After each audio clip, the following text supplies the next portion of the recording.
Boston, Massachusetts, 1876. The scent of lavender and beeswax polish hung heavy in the air of the Hastings drawing room, mingling with the suffocating weight of expectation. Elara Hastings sat perfectly straight in her high-backed chair, her corset digging painfully into her ribs with each measured breath.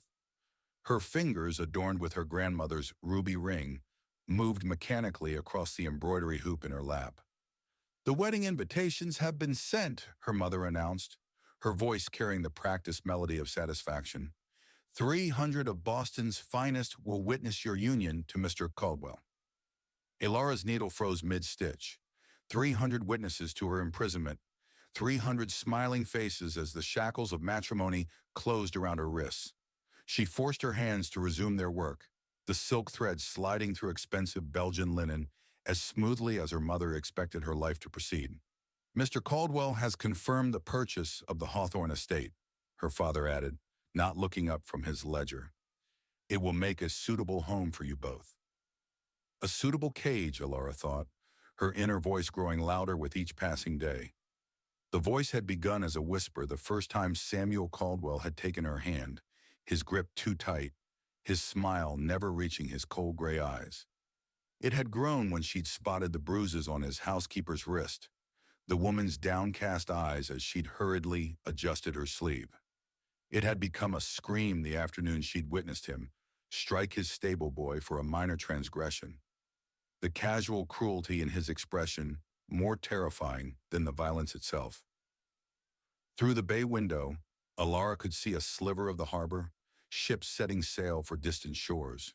Freedom, adventure, life, all the things that would soon be forever beyond her reach. "Samuel has expressed an interest in starting a family immediately," her mother continued, arranging roses in a crystal vase. "A son within the first year would be most advantageous." Elara pricked her finger, a drop of blood blossoming on the pristine linen. Her mother frowned at the stain, but Elara stared at it, transfixed. Her blood on white fabric, the only mark of rebellion she'd ever made. Later that night, as moonlight streamed through her bedroom window, Elara opened her writing desk and withdrew her most treasured possession, a slim volume of Emily Dickinson's poetry, forbidden by her mother for its unsuitable sentiments. Her fingers traced the words that had become her silent anthem. "Hope is the thing with feathers that perches in the soul." In that moment, staring at the distant stars, Elara Hastings made her decision. The wedding was 3 days away. The man who would become her husband was powerful, cruel, and accustomed to ownership. Her family's dwindling fortune depended on this advantageous match. But there was another option, a desperate one. She closed the book, her heart pounding with fear and exhilaration. The West, the frontier, a place where a woman might disappear, might reinvent herself, might find freedom. Tomorrow she would begin gathering what she needed, small items that wouldn't be missed, money from her modest personal account, a change of practical clothing. In 3 days, Elara Hastings would vanish, leaving behind the chains of expectation for the unknown dangers of the frontier. She would rather face starvation, exposure, or even death than surrender her spirit to Samuel Caldwell. She had no way of knowing that her desperate flight would lead her into the heart of the West's most bitter conflicts, or into the arms of a man who would awaken her soul to the meaning of true love. Chapter 1. The Price of Freedom.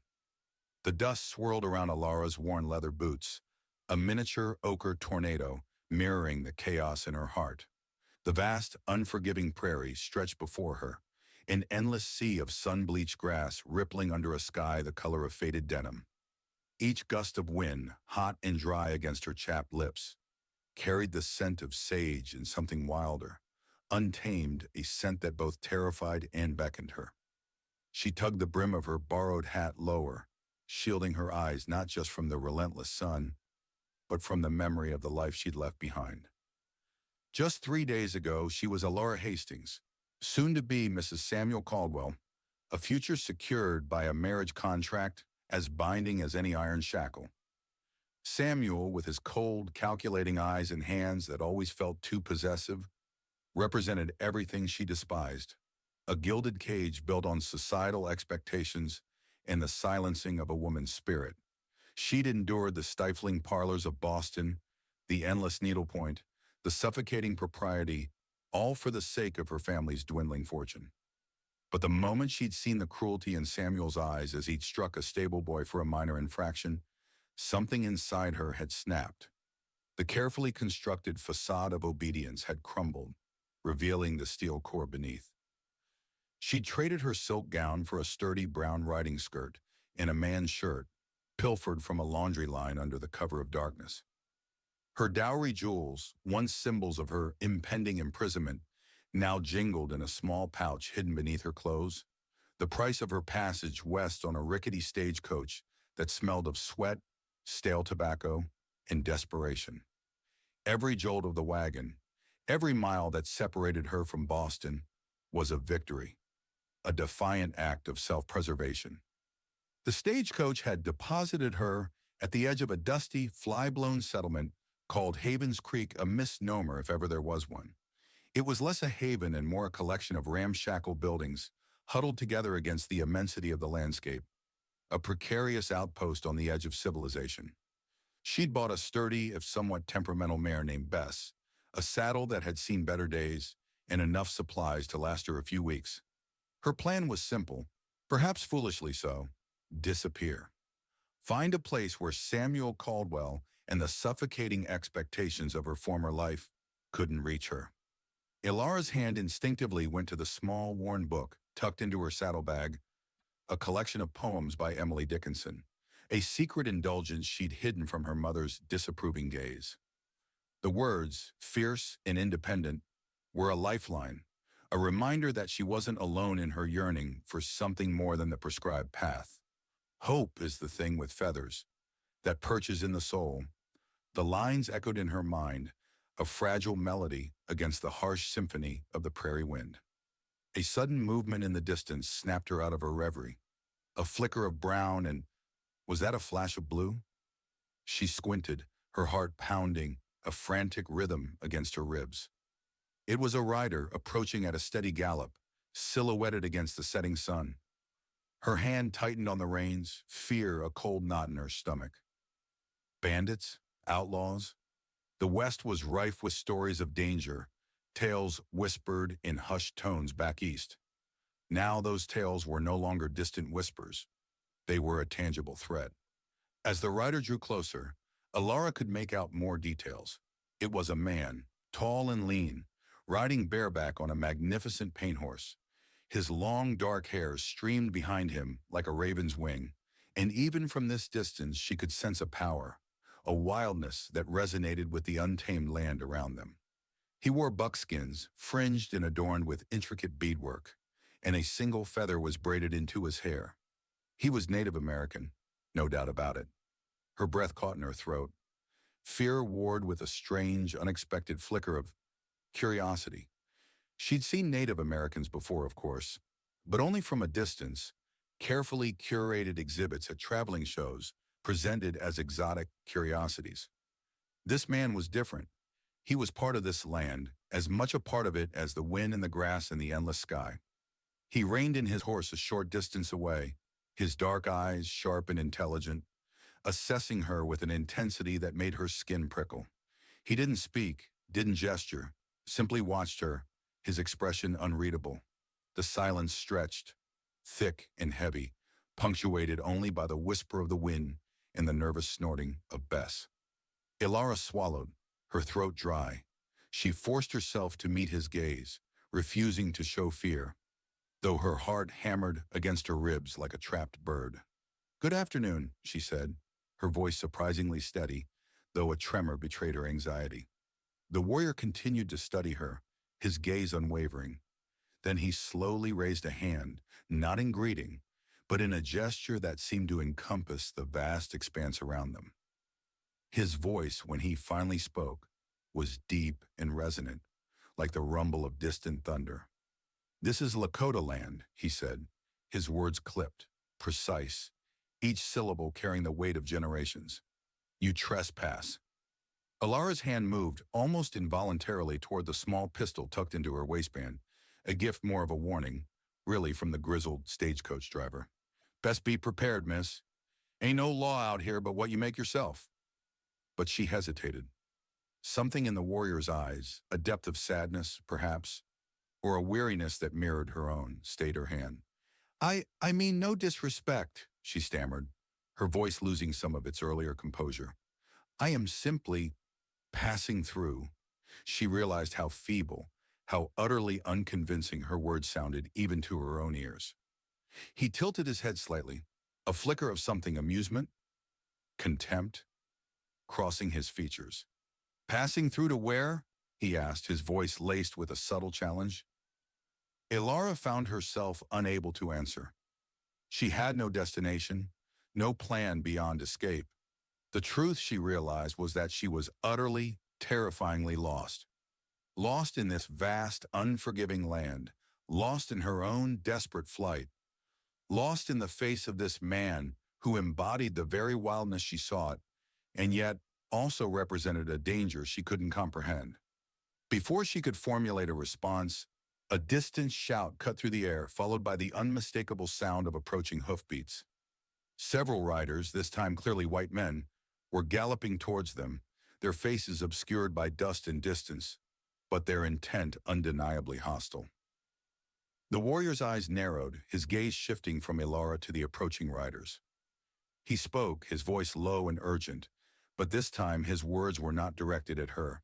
He spoke in his own language, a rapid, guttural flow of sounds that Ilara couldn't understand, but the urgency was unmistakable. He turned his horse, preparing to face the oncoming threat. One of the approaching riders shouted again, his voice laced with fury. There she is, the Caldwell woman! Don't let her get away! Ilara's blood ran cold. Samuel, he'd found her. Or more likely, he'd sent his men to drag her back.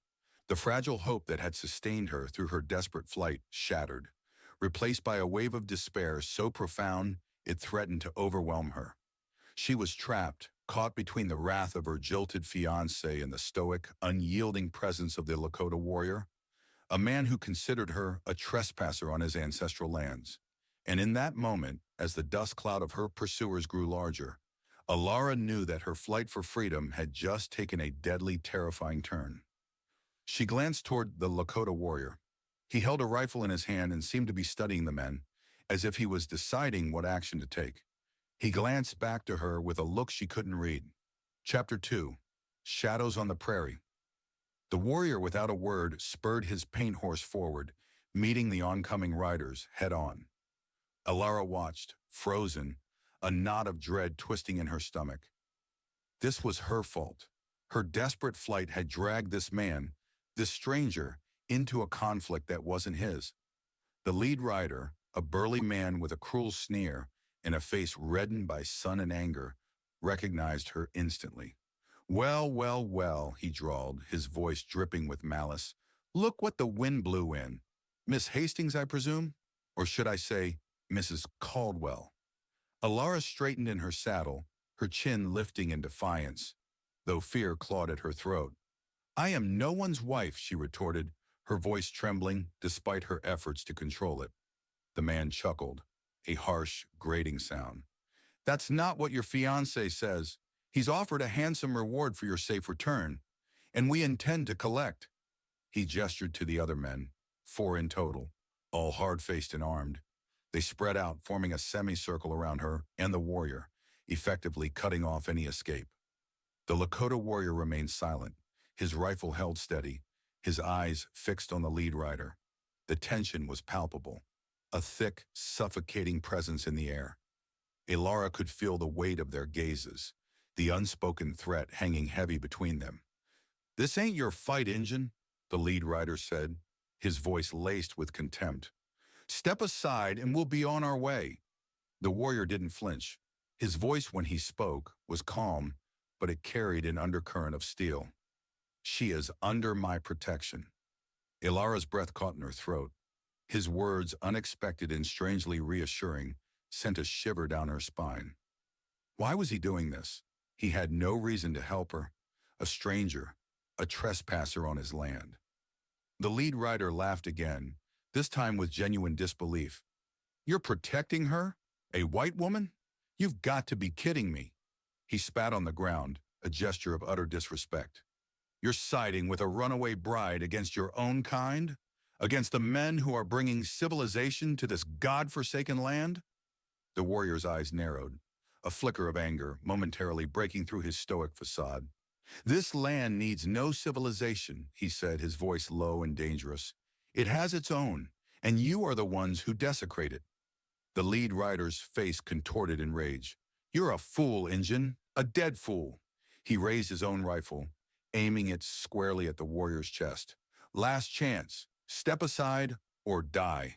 The air crackled with tension, the silence broken only by the snorting of the horses and the frantic beating of Ilara's heart. She wanted to scream, to beg them to stop, but her voice was trapped in her throat. She was caught in a crossfire, a pawn in a deadly game she didn't understand. Suddenly, the warrior moved. With lightning speed, he swung his rifle, not to shoot, but to knock the lead rider's weapon aside. The shot went wild, the bullet whistling harmlessly into the air. Before the other men could react, the warrior had spurred his horse forward, charging straight into their midst. Chaos erupted. Horses reared, men shouted, and the air filled with the sounds of gunfire and the clash of steel. Ilara watched in horror as the warrior fought with a ferocity and skill that both terrified and awed her. He moved like a phantom, dodging bullets, deflecting blows, his movements fluid and graceful, yet deadly. One of the men managed to get close enough to grab Ilara's reins, yanking her from her saddle. She landed hard on the ground, the breath knocked out of her. She scrambled to her feet, her eyes searching desperately for the warrior. He was surrounded, outnumbered, but still fighting, his face grim, determined. The lead rider, having recovered from the warrior's initial attack, was now bearing down on Ilara, a cruel smile on his face. "Looks like you're out of luck, little bird," he sneered. "Your savage protector can't save you now." Ilara backed away, her hand fumbling for the pistol tucked into her waistband. Her fingers closed around the cold metal, and she drew it out, her hands shaking so badly she could barely hold it. She'd never fired a gun before, never even held one, but desperation gave her a flicker of courage. "Stay back," she warned, her voice trembling. The lead rider laughed, his eyes gleaming with malicious amusement. "You wouldn't shoot me," he scoffed. "You haven't got the guts." He lunged for her, and Ilara, driven by pure instinct, pulled the trigger. The gun roared in her hand, the recoil jarring her arm.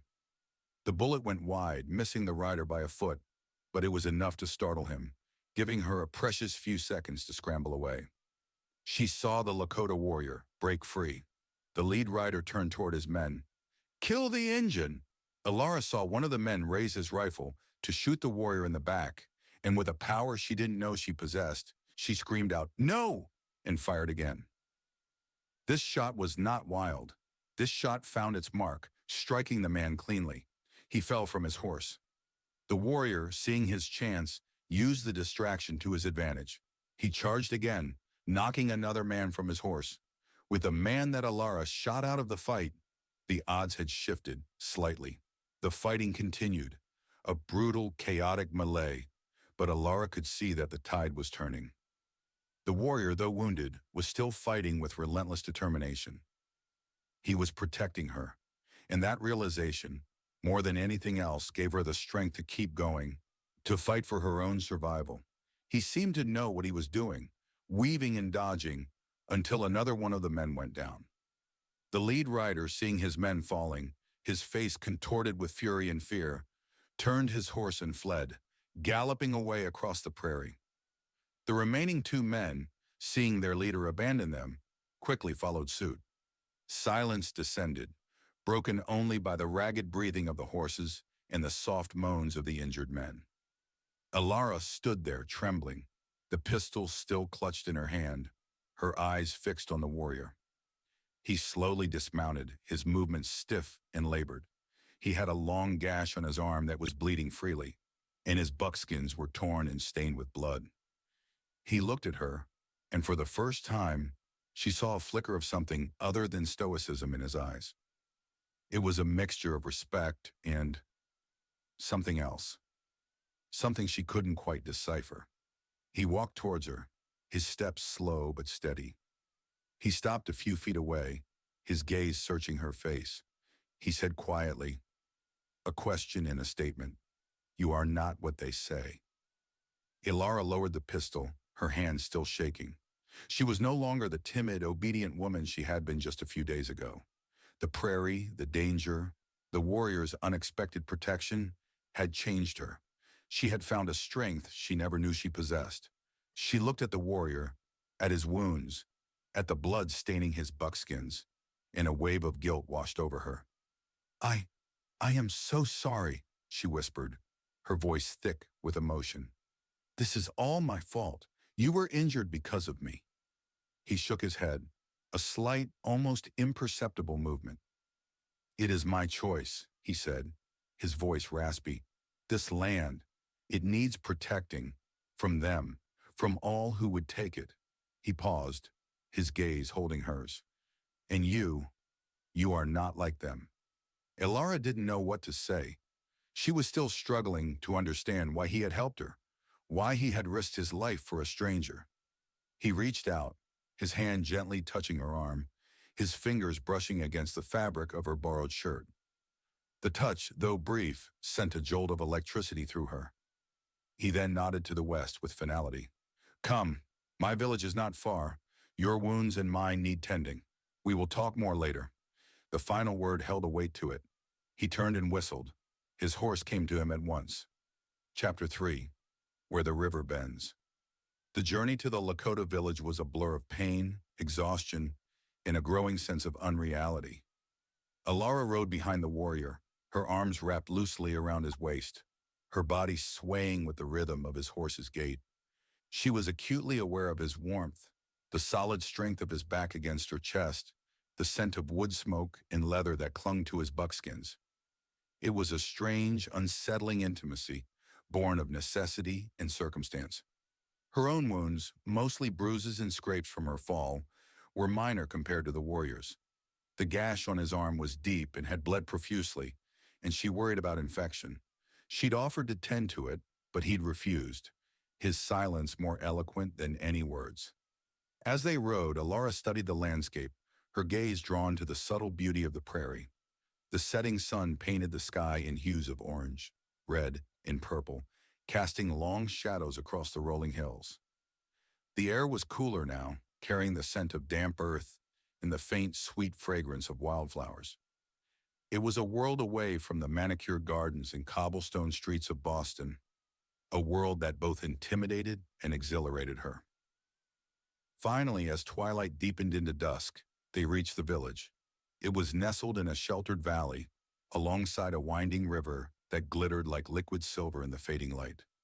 Teepees, tall and conical, rose from the earth like ancient, silent sentinels. Smoke curled lazily from their openings, carrying the scent of cooking meat and burning herbs. Children played near the riverbank, their laughter echoing through the stillness.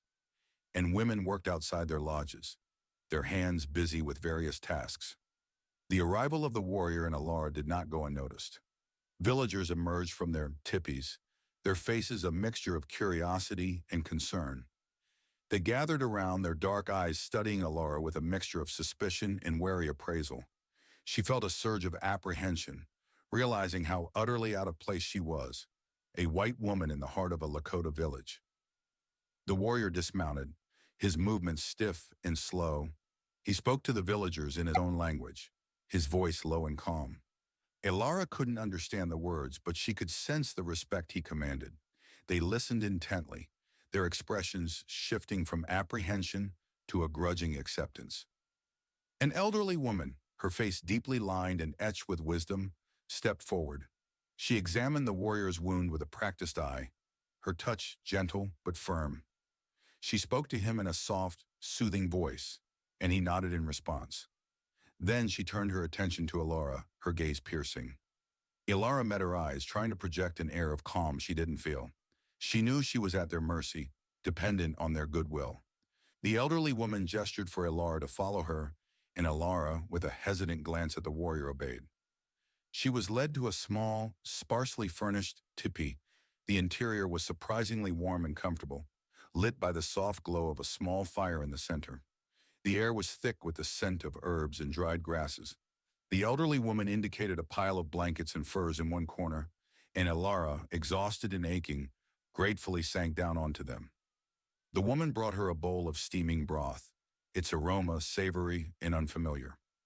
Elara hesitated, then took a tentative sip. It was surprisingly delicious, a rich, earthy flavor that warmed her from the inside out. She ate slowly, savoring each spoonful, her body gradually relaxing. The woman then turned her attention to Elara's injuries, cleaning and dressing them with a mixture of herbs and poultices. Her touch was gentle, her movements efficient, and Elara found herself strangely comforted by her presence. As the woman worked, she spoke to Elara in broken English, her voice soft and soothing. "You are safe here," she said. "He who walks with wind, that is his name, he brought you. He says you are different." Elara managed a weak smile. "He who walks with wind," she repeated, the name sounding both exotic and strangely fitting. "He saved my life." The woman nodded. "He is a good man," she said, "a strong warrior. He protects his people." She paused, her gaze searching Elara's face. "But you are troubled.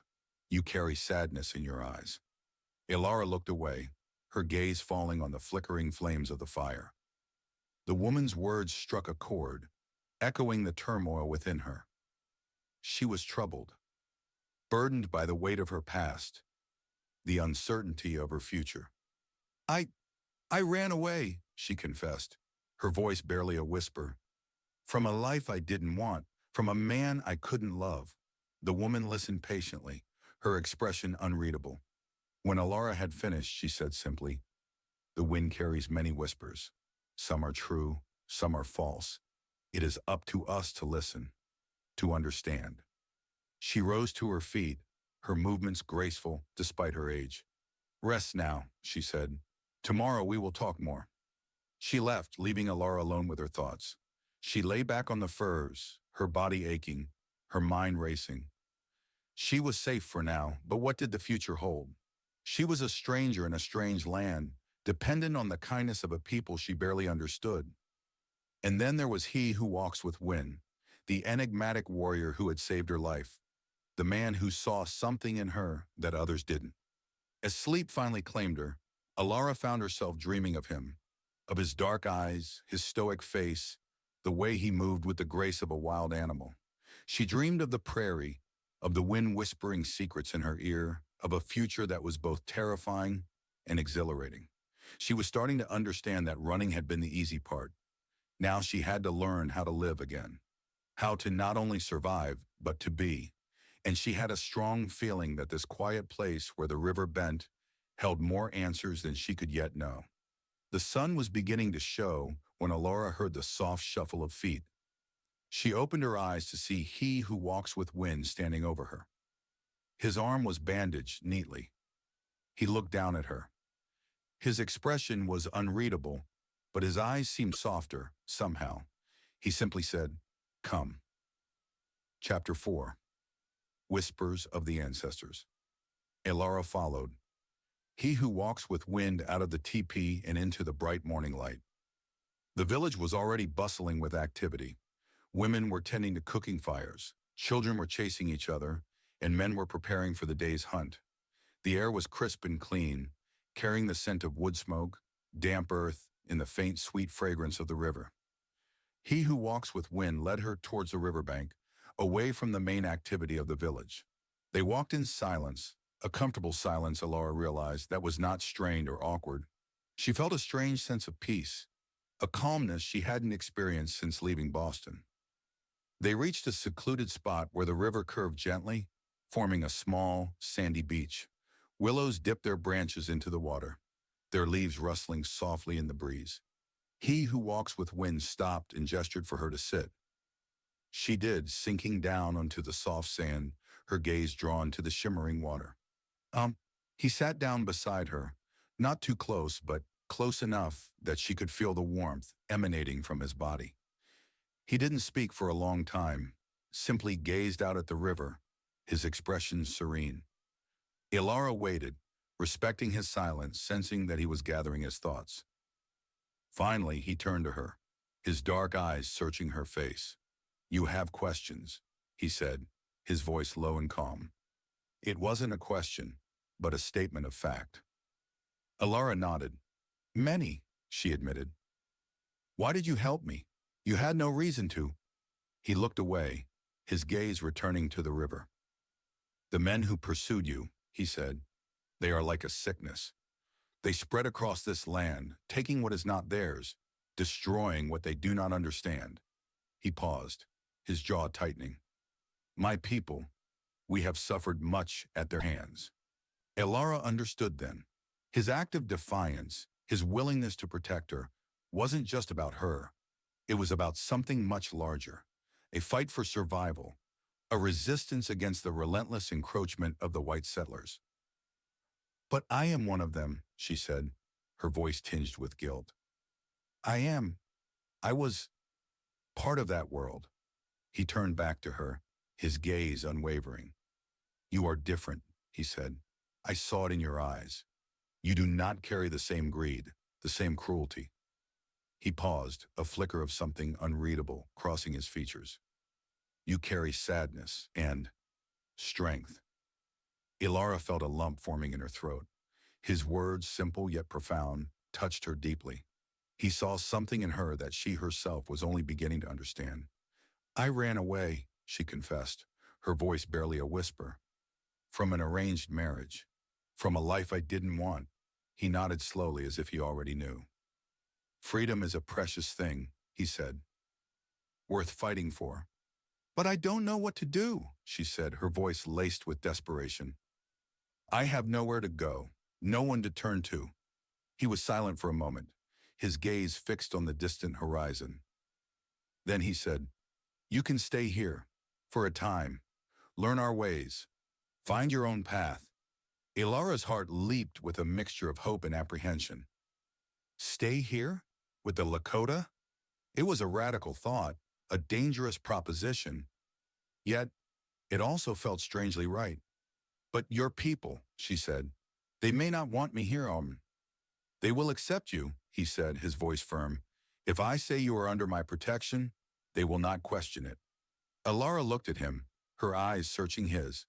"Why are you doing this?" she asked again, her voice filled with wonder. He didn't answer immediately. He reached out, his hand hovering over hers for a moment, before gently taking it. His touch was warm and strong, sending a shiver down her spine. He didn't grasp or hold on, he simply touched. "There are whispers on the wind," he said, his voice low and resonant. "Whispers of the ancestors.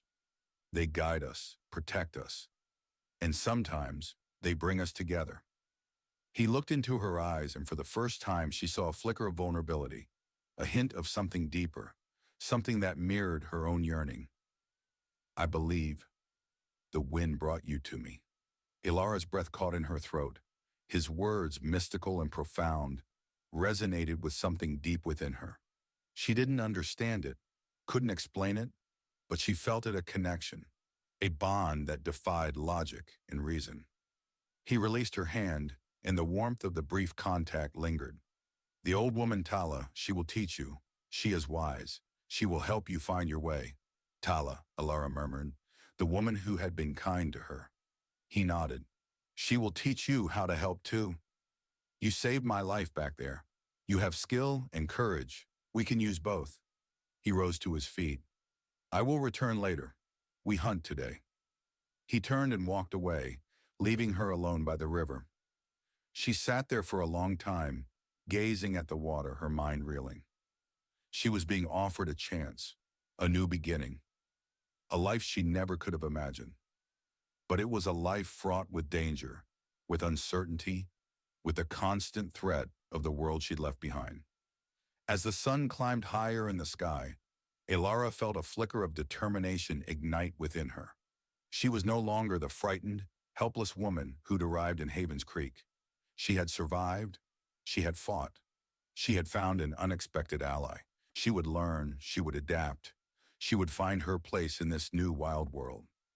She looked out over the landscape, a new sense of belonging dawning on her. The river before her held answers and challenges. She would face them.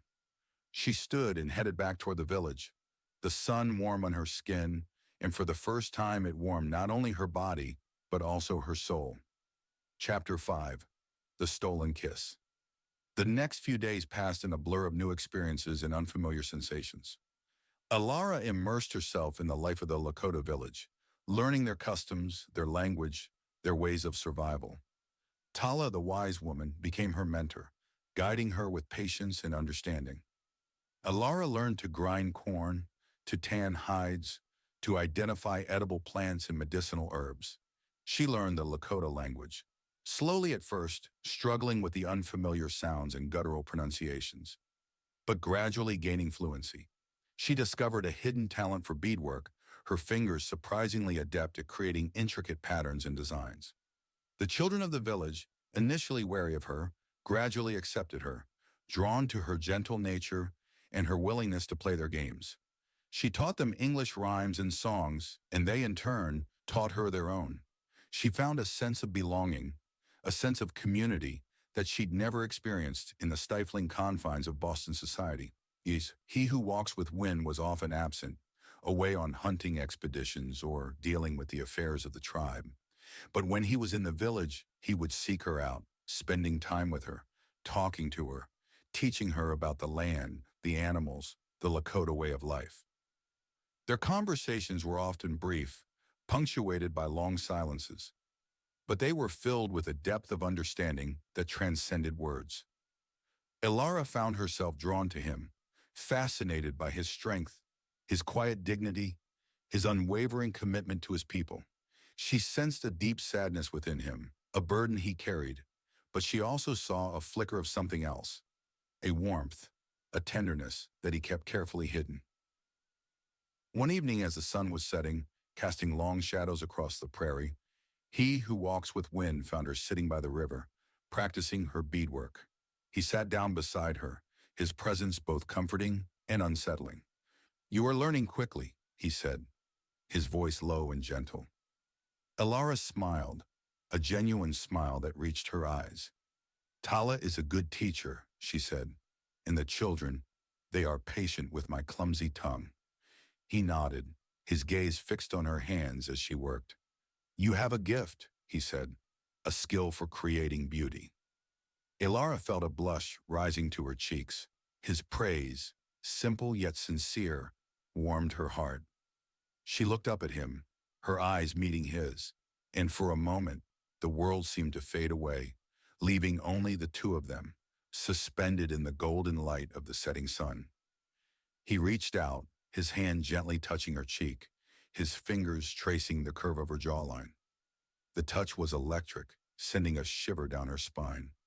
Alara's breath caught in her throat, her heart pounding against her ribs. He leaned closer, his eyes searching hers, and for a moment, she thought he was going to kiss her.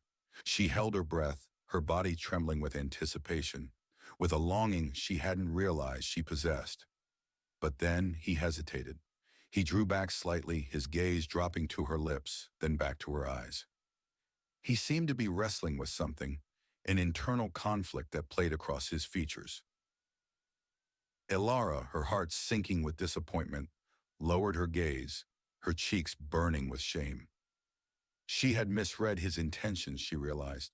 He was a warrior, a leader of his people, and she was a stranger, an outsider, a woman from a different world.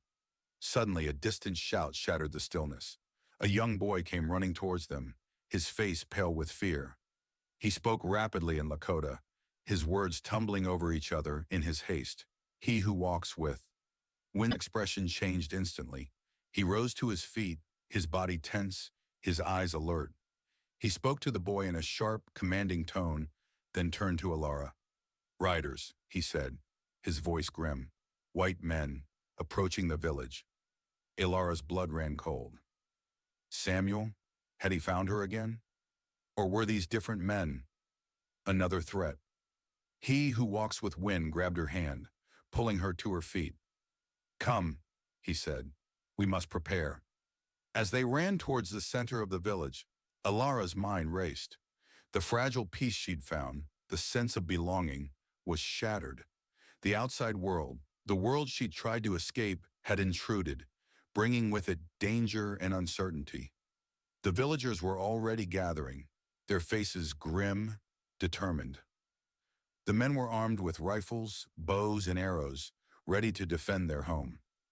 The women and children were being herded toward the safety of the teepees. He who walks with wind handed Alara a small knife. "Stay close to Tala," he said, "and be ready." Alara nodded, her heart pounding. She wanted to ask him what was happening, who these men were, but she knew there was no time. She had to trust him, to follow his lead. As the riders approached, Alara saw that they were not Samuel's men. These were soldiers, wearing the blue uniforms of the U.S. Cavalry. Their faces were hard, their eyes cold, and they carried themselves with an air of arrogance and authority. He who walks with wind stepped forward, his hand raised in a gesture of peace. He spoke to the soldiers in English, his voice calm and respectful. But Alara could sense the underlying tension, the simmering anger. The commanding officer, a stern-faced man with a neatly trimmed mustache, listened impatiently, his eyes scanning the village with disdain. He interrupted he who walks with wind mid-sentence, his voice harsh and dismissive. "We are looking for a fugitive," he said. "A white woman. She is hiding among your people. Turn her over, and we will leave you in peace." Alara's breath caught in her throat. She knew they were talking about her. She felt Tala's hand on her arm, a silent warning to stay hidden. He who walks with wind remained calm, his expression unreadable. "There is no fugitive here," he said, "only my people." The officer sneered. "Don't lie to me, Injun," he said. "We know she's here. We have witnesses." He who walks with wind stood his ground, his gaze unwavering. "You are mistaken," he said. "There is no one here who fits that description." The officer's eyes narrowed. He gestured to his men, and they dismounted, their rifles at the ready. "We will search your village," he said, "and if we find her, you will all suffer the consequences." As the soldiers began their search, Alara felt a surge of panic. She was trapped, cornered, and her presence here was putting the entire village at risk. But something changed. He who walks with wind was not going to turn her over. And as the sun dipped below the horizon, that fact emboldened her. She couldn't hide. She stepped forward into the light, away from Tala, towards the soldiers, and towards he who walks with wind. The cavalry officer saw her, and in that instant, before anyone could react, he who walks with wind moved with impossible speed.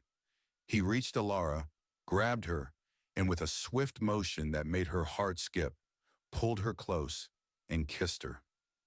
It was a kiss born not of romance, not of love confessed, but of desperation, a fierce, possessive, defiant kiss meant to send a message, not to Alara but to the soldiers. "She is mine. She is under my protection. You will not touch her." The stolen kiss ended as quickly as it had begun. Chapter 6. Scars of the Past. The world seemed to hold its breath after the kiss. The soldiers, momentarily stunned, exchanged uncertain glances. The villagers, equally surprised, watched with a mixture of apprehension and wary understanding. Alara, her heart pounding against her ribs like a trapped bird, stood frozen, her senses reeling. The feel of he who walks with wind's lips on hers, rough yet strangely tender, lingered, a burning brand on her skin. The cavalry officer, recovering from his initial surprise, stepped forward, his face a mask of fury. "What is the meaning of this?" he demanded, his voice tight with anger. He who walks with wind released Alara, but kept her close to his side, his arm protectively around her waist. His gaze, fixed on the officer, was unwavering, defiant.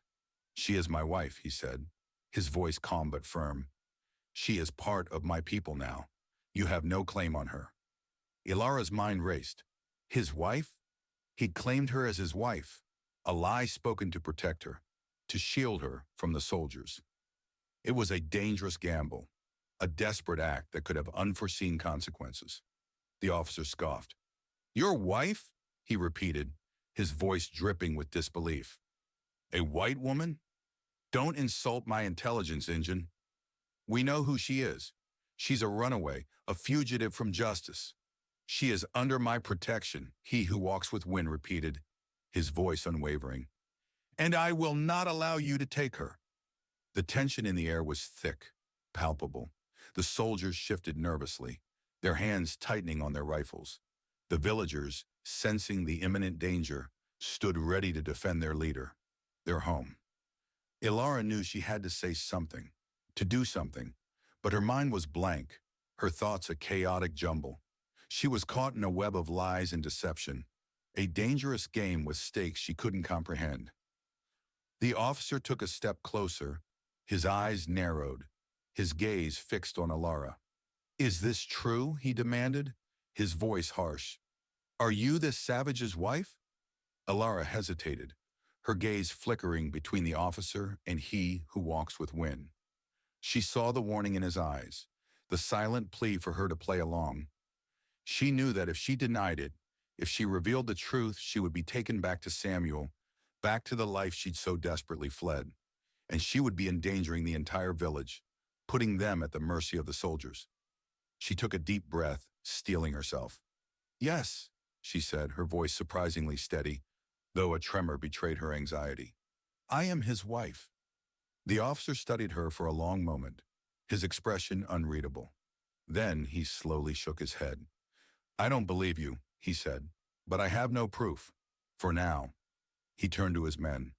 We'll be back, he said, his voice filled with menace. And when we do, we'll have the truth, and you will all pay the price. He mounted his horse and the other soldiers followed suit. They rode away, leaving the village in a cloud of dust and uneasy silence. As soon as they were gone, the villagers erupted in a flurry of anxious chatter. They surrounded he who walks with wind and Ilara, their faces a mixture of concern, confusion, and relief. Ilara felt a wave of guilt wash over her. She had put them all in danger, dragged them into her personal drama. She looked at he who walks with wind, her eyes filled with apology. I'm so sorry, she whispered, her voice thick with emotion. This is all my fault. He shook his head, his hand gently touching her arm. It is not your fault, he said. You did what you had to do. He turned to the villagers and spoke to them in Lakota, his voice calm and reassuring. Ilara couldn't understand the words, but she could sense the respect he commanded, the trust they placed in him. Tala stepped forward, her gaze fixed on Ilara. You are brave, she said, her voice soft but firm. But this is a dangerous game you are playing. Ilara nodded, her heart heavy. She knew Tala was right. The lies she'd told, the claims she'd made, had bought her some time, but it had also created a new set of problems, a new set of dangers. He who walks with wind led her away from the crowd, towards the river. They walked in silence, the weight of the situation heavy between them. When they reached the secluded spot where they'd sat before, he stopped and turned to her, his eyes searching her face. Why did you run? He asked, his voice low and intense. What happened in your past that made you so desperate to escape? Ilara hesitated. She'd never spoken to anyone about the details of her past, the secrets she'd kept hidden for so long. But she knew she could trust him, that he deserved an explanation. She took a deep breath and began to tell him her story. She told him about her controlling father, his gambling debts, his desperation to marry her off to a wealthy man to save the family from ruin. She told him about Samuel Caldwell, his cold demeanor, his possessiveness, the cruelty she'd witnessed that had finally driven her to flee. As she spoke, the memories came flooding back, painful and raw. She hadn't realized how much she'd bottled up, how deeply she'd buried the trauma. Tears streamed down her face, tears she hadn't allowed herself to shed until now. He who walks with wind listened patiently, his expression unreadable. He didn't interrupt, didn't offer empty platitudes, simply allowed her to unburden herself. When she had finished, he reached out and gently wiped away her tears with his thumb. His touch was surprisingly tender, sending a shiver down her spine. Your scars, they run deep, he said, his voice soft, But they do not define you. You are strong, Elara. Stronger than you know. He paused, his gaze holding hers. I have scars too, he said, his voice barely a whisper. Scars from a past I cannot escape. He touched his chest, just above his heart, a fleeting gesture that spoke volumes. Elara sensed a deep pain within him, a hidden wound that he kept carefully concealed. She wondered about his past, about the experiences that had shaped him, made him the man he was. It was clear to her, in that moment, that they were not so different. Survivors of the past, carrying invisible burdens. The shared understanding, unspoken, yet profound, created a bond between them, a connection that transcended their different cultures, their different worlds.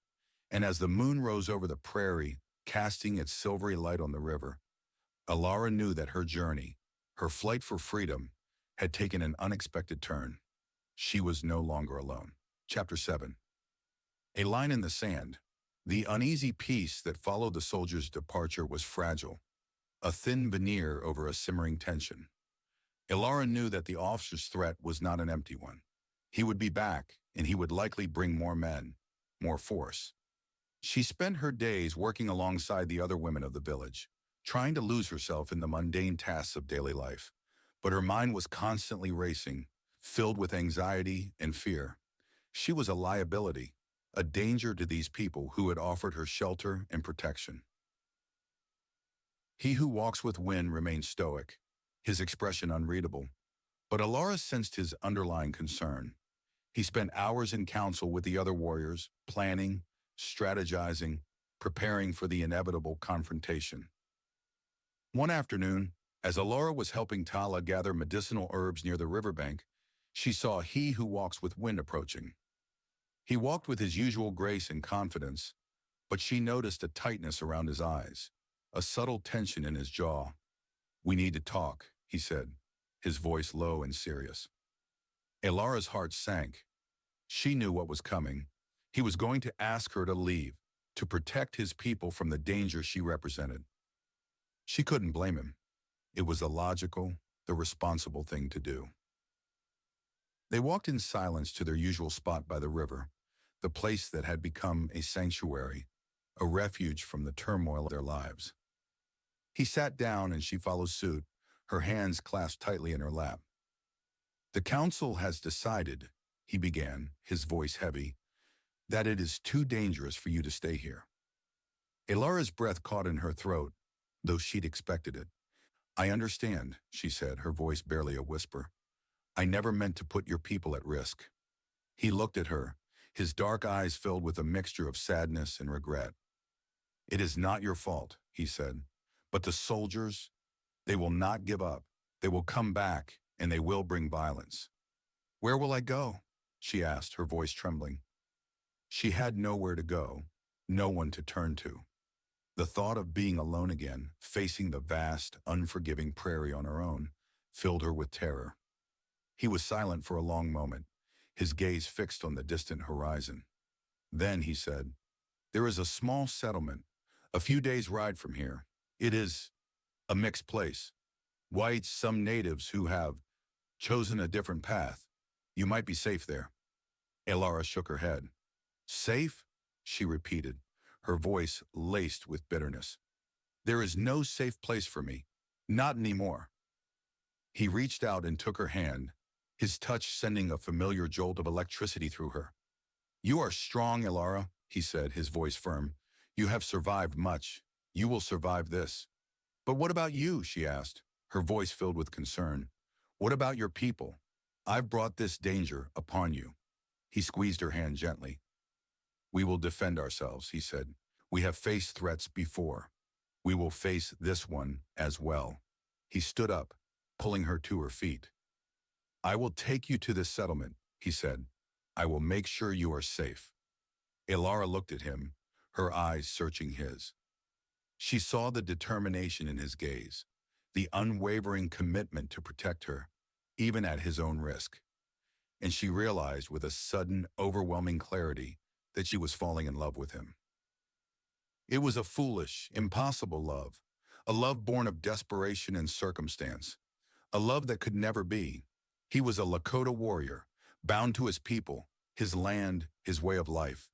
And she was a runaway bride, a fugitive from a different world, a woman with no place to call home. But despite the impossibility of it, the feeling was there, undeniable, a fierce, burning ember in her heart. She knew she couldn't speak of it, couldn't express the emotions that were swirling within her. It would only complicate things, make their already precarious situation even more difficult. "Thank you," she said, her voice thick with emotion. "For everything." He nodded, his gaze holding hers for a long moment. Then he turned and walked away, leaving her standing by the river, her heart aching with a love she couldn't name, a future she couldn't predict. As she watched him go, Alara knew that she had reached a turning point, a line in the sand. She could no longer simply run away from her problems. She had to face them, had to make a choice. And that choice, she realized, would not only determine her own fate, but the fate of the man she was beginning to love, and the people who had offered her sanctuary. She looked out over the water. The wind whispered, but she didn't yet know what she would do. He had given her an option, a safe place. But did she want safe, or did she want something more, something real, even if that something was dangerous? The answer, she knew, would become clear soon enough. Chapter 8. Broken Treaties, Broken Hearts. The journey to the settlement was tense and fraught with unspoken emotions. Alara and he who walks with wind rode in silence for the most part, the vastness of the prairie amplifying the distance between them. They were acutely aware of the danger, constantly scanning the horizon for any sign of pursuit. Alara tried to focus on the landscape, on the beauty of the rolling hills and the endless sky, but her thoughts kept returning to he who walks with wind.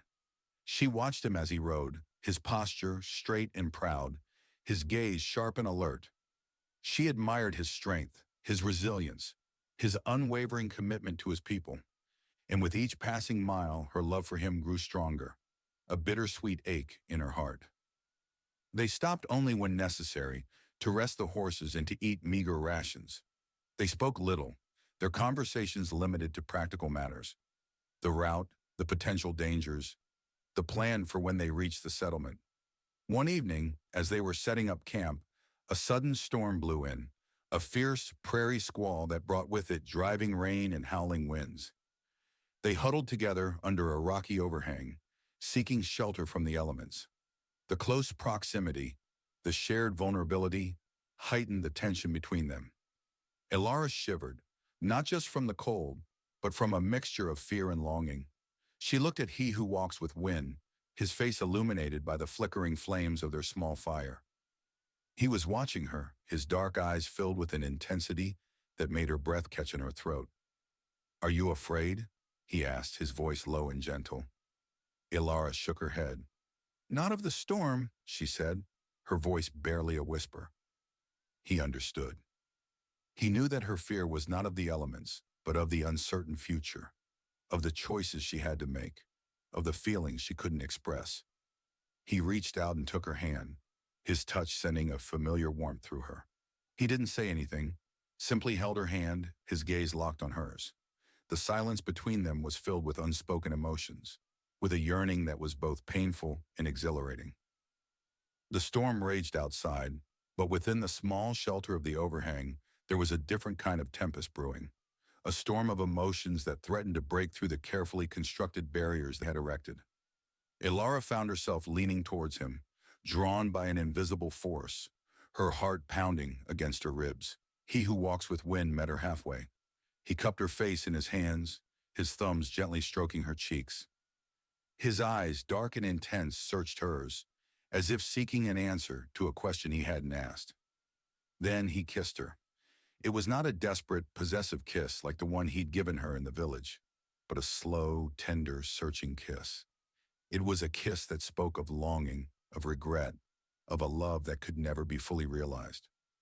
Alara responded with a passion she hadn't known she possessed, her arms wrapping around his neck, her body pressing against his. The kiss deepened, becoming more urgent, more desperate, as if they were trying to convey all the unspoken words, all the unfulfilled desires in this one fleeting moment. But then, just as suddenly as it had begun, the kiss ended. He who walks with wind pulled back, his breathing ragged, his eyes filled with a mixture of longing and sadness. This, this cannot be, he said, his voice hoarse. It is too dangerous. For both of us. Alara knew he was right. Their love was a forbidden fruit, a dangerous temptation that could have devastating consequences. But knowing it didn't make the pain any less real, the yearning any less intense. I know, she whispered, her voice choked with emotion. They sat there for a long time, huddled together in the darkness, the storm raging around them, their hearts aching with a love that could never be fully expressed. The unspoken words hung heavy in the air, a testament to the impossible choices they faced. The next morning, the storm had passed, leaving the air clean and fresh. The sky washed a brilliant blue, but the emotional storm within them still lingered, a constant reminder of the broken treaties, the broken hearts that lay at the core of their story. They packed up their meager supplies, no mention of the night before. As they continued their journey, Alara knew that she had reached a crossroads.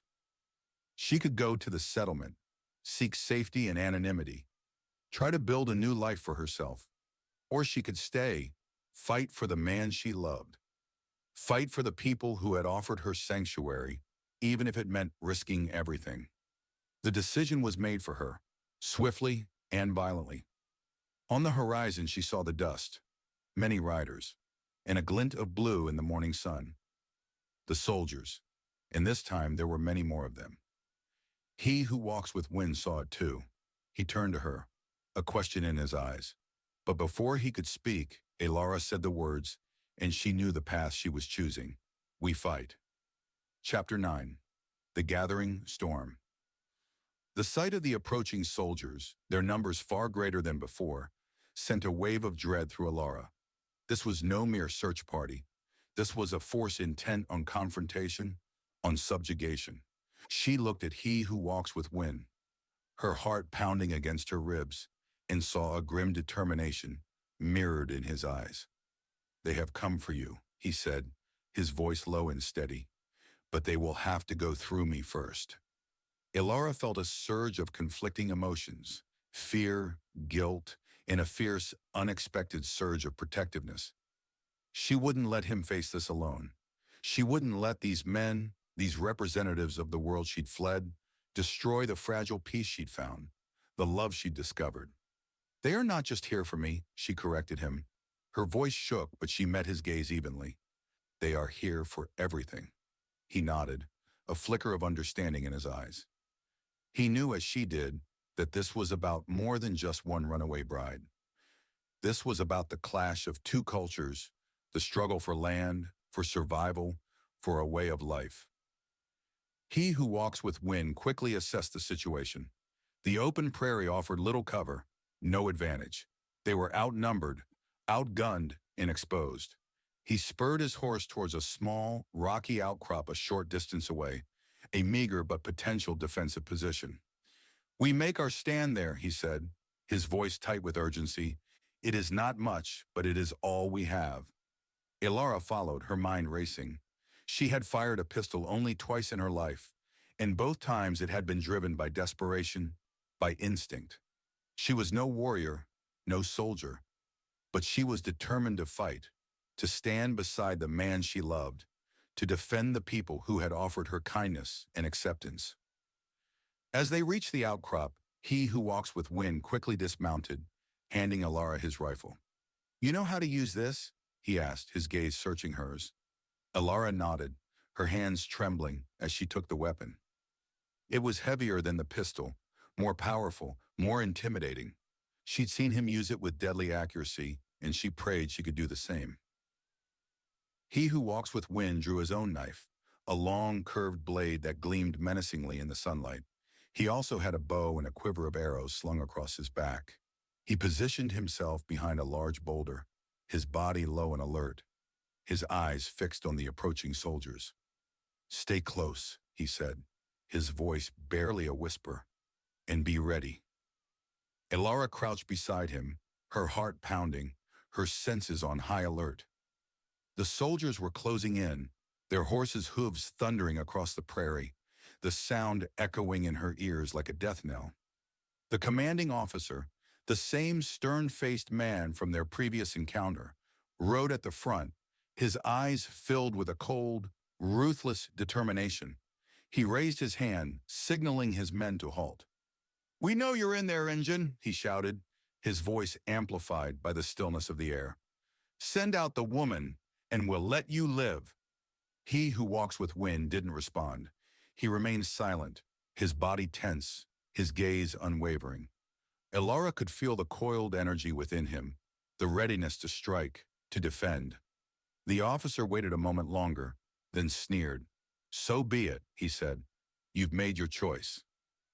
He gave the order, and the soldiers charged, their rifles blazing, bullets whizzing through the air, kicking up dust and splintering rock. Elara and he who walks with wind returned fire, their shots echoing across the prairie, a desperate attempt to hold back the overwhelming force. Elara found herself surprisingly calm amidst the chaos. The fear was still there, but it was overshadowed by a fierce determination, a sense of purpose she'd never experienced before. She aimed carefully, squeezed the trigger, and felt the recoil of the rifle against her shoulder. She saw one of the soldiers fall from his horse, and a grim satisfaction washed over her. He who walks with wind fought with the skill and ferocity of a seasoned warrior. He moved with lightning speed, dodging bullets, deflecting blows, his knife and bow finding their targets with deadly accuracy. He was a whirlwind of motion, a force of nature, and Elara watched him with a mixture of awe and terror. But despite their efforts, the soldiers were too many. They were slowly closing in, their relentless fire taking its toll. Elara saw he who walks with wind take a bullet to the shoulder, his body jerking with the impact. He stumbled but quickly regained his footing, his face grimacing in pain. "We can't hold them," Elara shouted, her voice hoarse with desperation. "We have to get out of here." He who walks with wind shook his head, his eyes blazing with defiance. "We stand our ground," he said, his voice strained. "We fight to the end." Elara knew he was right. There was nowhere to run, nowhere to hide. They were trapped, surrounded, their fate sealed. But she wouldn't give up. She would fight beside him until the very end. As the soldiers closed in, their faces contorted with hatred and bloodlust, Elara raised her rifle, her finger tightening on the trigger. She aimed at the commanding officer, her eyes filled with a fierce determination. She would take him down with her, she vowed. She steeled herself. She aimed, and then suddenly a new sound cut through the din of battle. It was more shouts and more gunfire. The soldiers seemed confused, hesitating. The officer shouted orders. He who walks with wind grabbed Elara and pulled her behind the largest boulder. He peered out, and then Elara saw it. From the west, another group of riders. This time not in blue. This time it was the Lakota, the rest of the village coming to help, coming to fight. Hope, fierce and bright, flared in Elara's heart. They weren't alone. Chapter 10. Echoes of Betrayal. The arrival of the Lakota warriors changed the tide of the battle instantly. The soldiers, caught off guard and now facing a two-front assault, were thrown into disarray. Their carefully orchestrated attack crumbled into chaos as the Lakota, skilled horsemen, and fierce fighters charged into their ranks. Elara, watching from behind the meager cover of the rocks, felt a surge of relief, of gratitude, of renewed hope. She had been ready to die, to face the inevitable end. But now there was a chance, a fighting chance. He who walks with wind, despite his wounded shoulder, continued to fight with unwavering determination. He used his bow with deadly accuracy, picking off soldiers from a distance, his movements fluid and graceful despite the pain he must have been feeling. Elara, inspired by his courage and fueled by her own desperate desire to survive, continued to fire the rifle, aiming carefully, making each shot count. She saw several more soldiers fall, their advance faltering under the combined assault of the Lakota and their own desperate defense. The battle raged, a chaotic melee of gunfire, shouts, and the thunder of hooves.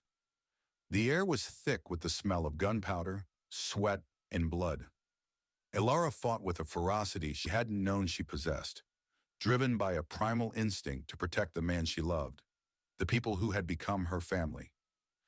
The Lakota warriors, led by a tall, imposing figure, who Elara recognized as Tala's son, fought with a coordinated skill that overwhelmed the scattered soldiers. They used their knowledge of the terrain to their advantage, flanking the enemy, cutting off their escape routes, turning the open prairie into a deadly trap. The commanding officer, his face contorted with fury and disbelief, tried to rally his men, but it was too late. His carefully planned attack had been shattered, his forces decimated. He found himself surrounded, his escape cut off. He who walks with wind. Seeing his opportunity, charged forward, his knife flashing in the sunlight. He engaged the officer in a brutal, hand-to-hand fight, a clash of steel and will. Despite his wound, despite the exhaustion that must have been setting in, he fought with the strength and agility of a mountain lion. Elara watched, her heart in her throat, her breath held captive. She wanted to help, to intervene, but she knew she would only get in the way. She had to trust in his skill, in his strength, in his unwavering determination to win. The fight was short, brutal, and decisive. He who walks with wind, fueled by years of pent-up anger and a fierce desire to protect his people, disarmed the officer, knocking him to the ground. He stood over him, his knife poised, his eyes blazing with righteous fury. Elara expected him to strike the final blow, to end the officer's life, but he hesitated. He looked at the defeated man, his face a mask of contempt, and then slowly he lowered his knife. "This is not our way," he said, his voice hoarse but firm. "We do not kill needlessly." He turned away from the officer, leaving him to the mercy of the other Lakota warriors. Elara saw a mixture of surprise and grudging respect in the officer's eyes. He had expected death, but he had been given something far more profound, a lesson in honor, in restraint, in the Lakota way. The remaining soldiers, seeing their leader defeated, their forces scattered, surrendered, throwing down their weapons in a gesture of defeat. The battle was over. The Lakota had won, but the victory was bittersweet. Several warriors had been injured, some seriously. The prairie, once pristine and untouched, was now scarred by the violence, stained with blood. Elara rushed to He Who Walks with Wind, her heart filled with relief and concern. She saw the blood soaking his shirt, the pain etched on his face. "You're hurt," she said, her voice trembling. "We need to get you back to the village." He nodded, his breathing ragged. "Tala. She will tend to it," he said. With the help of the other warriors, they made their way back to the village, a slow, somber procession. The initial jubilation of victory had faded, replaced by the grim reality of the cost. As they rode, Elara noticed a commotion near the edge of the village.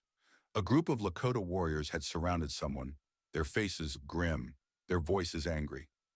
She couldn't see who it was, but she felt a sudden, inexplicable sense of dread. As they drew closer, the crowd parted, and Elara saw the person at the center. It was a man, a white man, dressed in tattered clothes, his face bruised and bloodied. And Elara recognized him. It was one of the men who had ridden with her ex-fiancé's hired guns, the ones who had attacked her, and He Who Walks with Wind when she first arrived, the man she had shot. He was speaking rapidly, desperately to the Lakota warriors, his words a jumble of English and broken Lakota. Elara couldn't understand everything he was saying, but she caught snippets, phrases that sent a chill down her spine. "Told us, promised us, Caldwell, reward. Not our fault." He Who Walks with Wind, his face pale with pain and exhaustion, pushed his way through the crowd. He looked at the captured man, his eyes narrowed. "What is he saying?" he asked, his voice hoarse. One of the warriors, Tala's son, stepped forward. He says they were hired. he explained, his voice grim. Hired by the woman's fiancé to bring her back, and, he hesitated, his gaze flickering to Alara, and to kill you. Ilara's blood ran cold. Samuel, he hadn't given up. He'd sent these men not just to retrieve her, but to eliminate the man who stood in his way, the man she loved. He had orchestrated this entire conflict, manipulated events from afar, using the soldiers as his pawns, his instruments of revenge. The soldiers hadn't come looking for a fugitive. They'd come for her, on Samuel's orders, but they were willing to use whatever excuse they needed. A wave of guilt and horror washed over her. This was her fault. Her past, her choices, had brought this violence, this bloodshed to these people. The echoes of betrayal were deafening. Chapter 11. Fire and Blood. The revelation of Samuel's treachery hung heavy in the air, a toxic cloud poisoning the fragile peace of the Lakota village. Ilara felt the weight of their gazes, the unspoken accusations, the simmering resentment. She had brought this danger upon them, this violence, this bloodshed. He who walks with wind, his face pale and drawn, his shoulder wounds still bleeding, stood before the captured man, his eyes filled with a cold, controlled fury. He spoke to him in English, his voice low and menacing. You were paid, he said, paid to kill, paid to destroy. The man, his face bruised and bloodied, cowered before him, his eyes filled with fear. We were just following orders, he stammered. We didn't want no trouble with your people. You brought trouble, he who walks with wind retorted, his voice sharp. You brought death and destruction, and you will pay the price.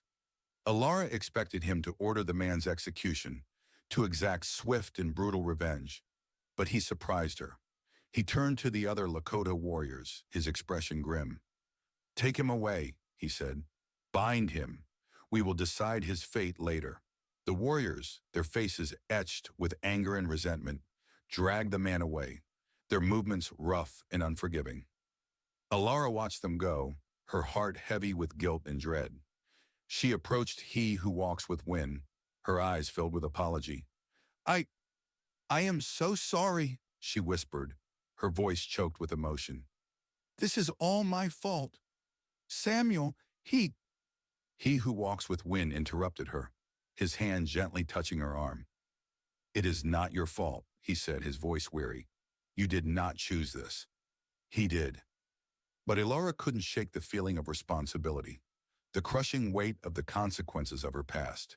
She had fled one form of imprisonment, only to find herself entangled in another, a web of violence and betrayal that threatened to consume everything she held dear. Tala, her face etched with concern, approached them. Come, she said, her voice firm. Your wound needs tending, and we must talk. They followed her to her teepee, the familiar scent of herbs and smoke offering a small measure of comfort in the midst of the chaos.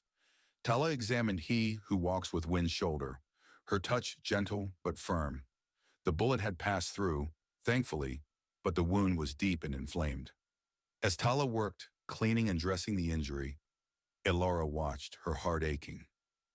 She felt helpless, useless, her presence a constant reminder of the danger she had brought upon them. Samuel, he won't give up, she said, her voice trembling. He'll keep coming. He'll keep sending men. Tala looked at her, her eyes filled with a mixture of pity and understanding. You know this man, she said.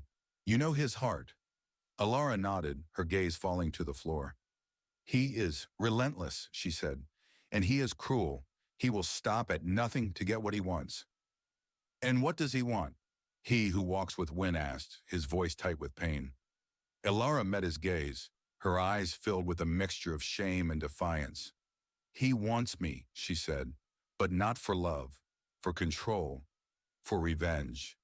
He who walks with wind was silent for a long moment, his gaze fixed on the flickering flames of the fire. Then he said, we cannot stay here. It is too dangerous. He knows where we are. Ilara's heart sank. She had feared this, expected it. She had brought ruin upon this village. this place that had offered her sanctuary, this place where she had found love. "Where will we go?" she asked, her voice barely a whisper. He who walks with wind looked at her, his eyes filled with a mixture of determination and sadness. "There is a place," he said, "a sacred place, hidden in the mountains. It is where we go in times of great need." He paused, his gaze holding hers. "It is a dangerous journey," he said, "and there is no guarantee of safety, but it is our only hope." Elara nodded, her heart heavy. She knew she had no choice. She had to go with him, to follow him, to trust him, even if it meant facing even greater danger.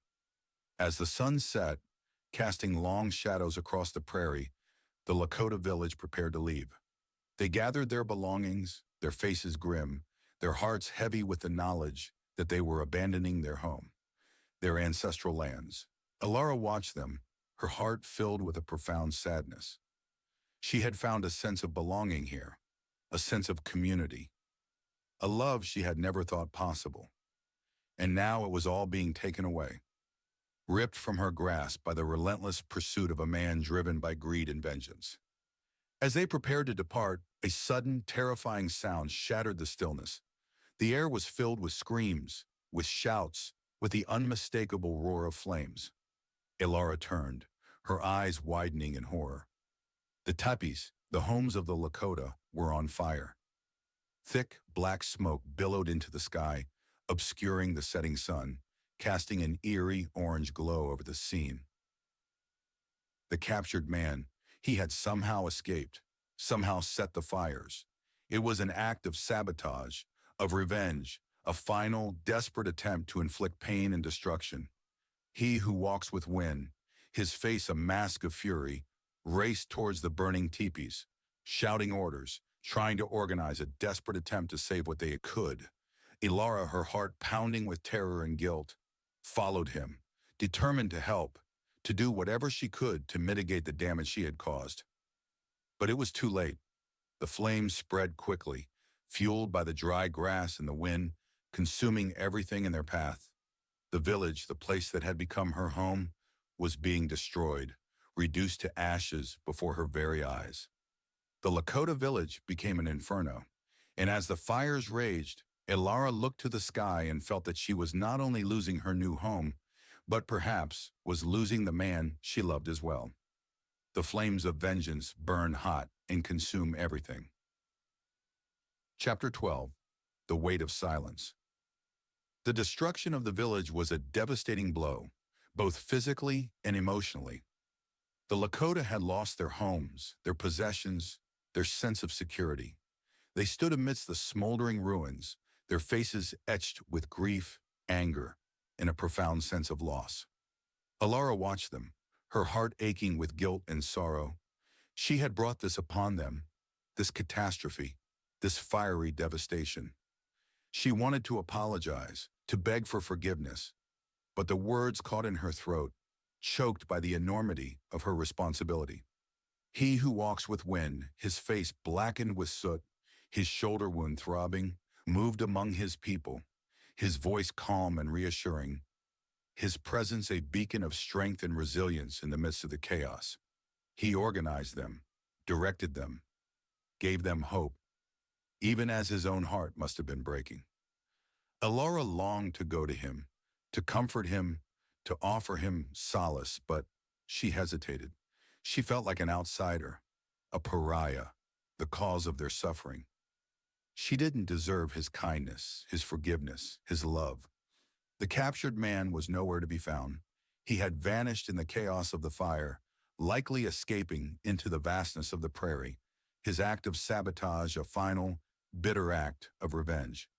Elara knew that he would likely try to find Samuel, to report his success, to claim his reward. As the night wore on, the Lakota salvaged what they could from the wreckage, their faces grim, their movements weary. They gathered around a small makeshift fire, the flames casting flickering shadows on their faces, highlighting the pain and despair etched in their eyes.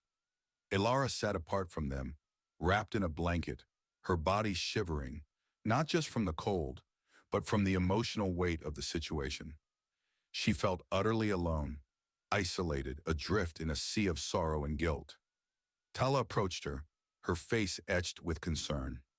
She sat down beside her hand gently touching Alara's arm. "You must not blame yourself," she said, her voice soft but firm. This, this was not your doing. It was the act of a desperate, evil man." Alara shook her head, tears streaming down her face. "But I brought him here," she whispered. "I brought this danger upon your people." "You sought refuge," Tala said. "You sought a place to be free. That is not a crime. It is a right." She paused, her gaze searching Alara's face. "He who walks with Win, he cares for you," she said. "He sees your strength, your spirit. Do not let this darkness consume you." Alara looked away, her heart aching. She knew Tala was right, but the guilt was overwhelming, a crushing weight that threatened to suffocate her. As the night deepened, the silence became heavy, oppressive. The Lakota, exhausted and emotionally drained, huddled together for warmth and comfort.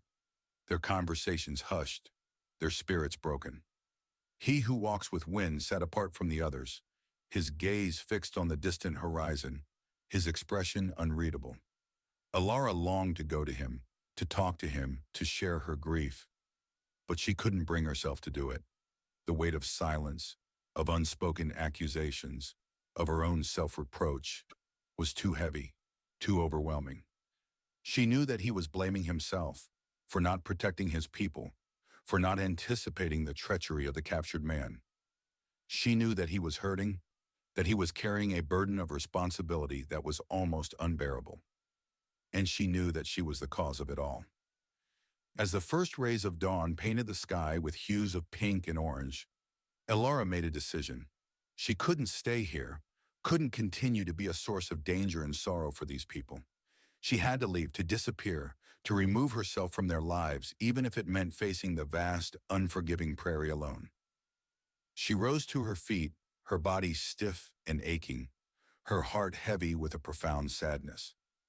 She looked at the sleeping forms of the Lakota, their faces etched with exhaustion and grief, and a wave of despair washed over her.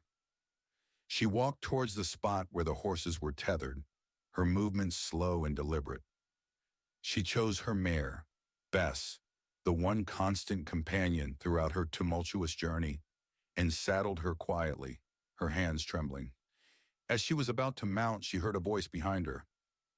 "Where do you think you are going?" It was he who walks with Wind. He stood there, his silhouette outlined against the rising sun, his expression unreadable. Alara hesitated, her heart pounding. She had hoped to slip away unnoticed, to avoid this confrontation, this painful goodbye. I'm leaving," she said, her voice barely a whisper. He stepped closer, his eyes searching her face. "Running away again?" he asked, his voice tinged with sadness. "I'm not running away," she said, her voice choked with emotion. I'm protecting you, protecting your people. I'm the cause of all this destruction. If I leave, Samuel will stop. He won't have any reason to hurt you anymore." He shook his head, his hand gently touching her arm. "You are not the cause," he said. "He is, and he will not stop. Not until he is dealt with." "But I can't stay here," she said, her voice filled with despair. "I can't keep putting your people at risk." He looked at her, his eyes filled with a mixture of sadness and understanding. "We will go to the sacred place," he said. "Together. We will find a way. We will survive this."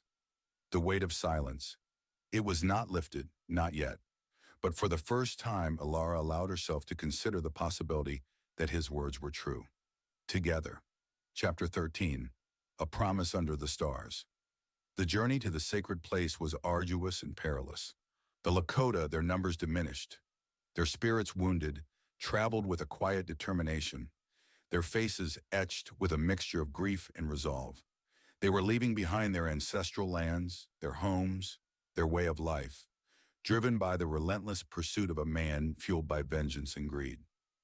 Alara rode beside he who walks with Wind, her heart heavy with guilt and sorrow, but also with a growing sense of determination. She would not be a victim, a pawn in Samuel's cruel game. She would fight, she would survive, she would protect the man she loved and the people who had offered her kindness and acceptance. The landscape changed as they journeyed further into the mountains. The rolling prairie gave way to rugged hills, steep canyons, and dense forests. The air grew colder, the nights more unforgiving. They traveled mostly in silence, their conversations limited to essential matters: the route, the dangers, the dwindling supplies. He who walks with wind, his shoulder wounds slowly healing thanks to Tala's ministrations, remained stoic, his expression unreadable. But Ilara sensed his underlying concern, his unwavering commitment to protecting his people. He was their leader, their guide, their protector, and he carried the weight of that responsibility with a quiet dignity that both inspired and humbled her. One evening, as they were camped in a sheltered valley, high in the mountains, Ilara found herself alone with He Who Walks with Wind.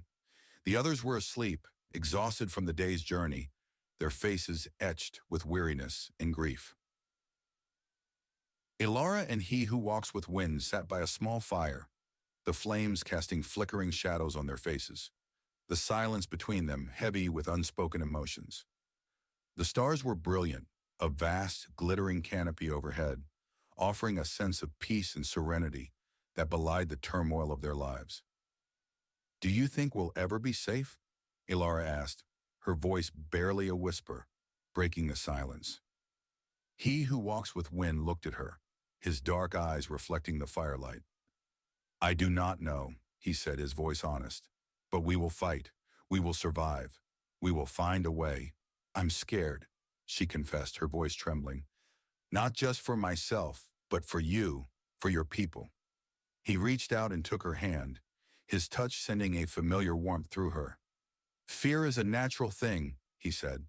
"It is what we do with that fear that matters." He paused, his gaze holding hers.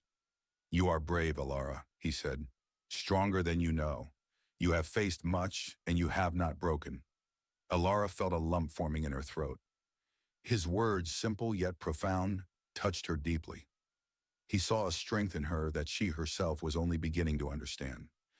I love you," she blurted out, the words escaping her lips before she could stop them.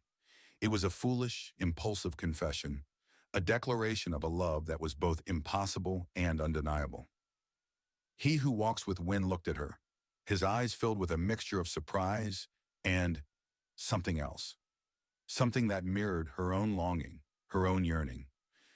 He didn't speak for a long moment, his gaze searching hers. Then he slowly nodded. "And I love you," he said, his voice hoarse with emotion. The words hung in the air, a fragile, precious testament to a love born in the midst of chaos and destruction.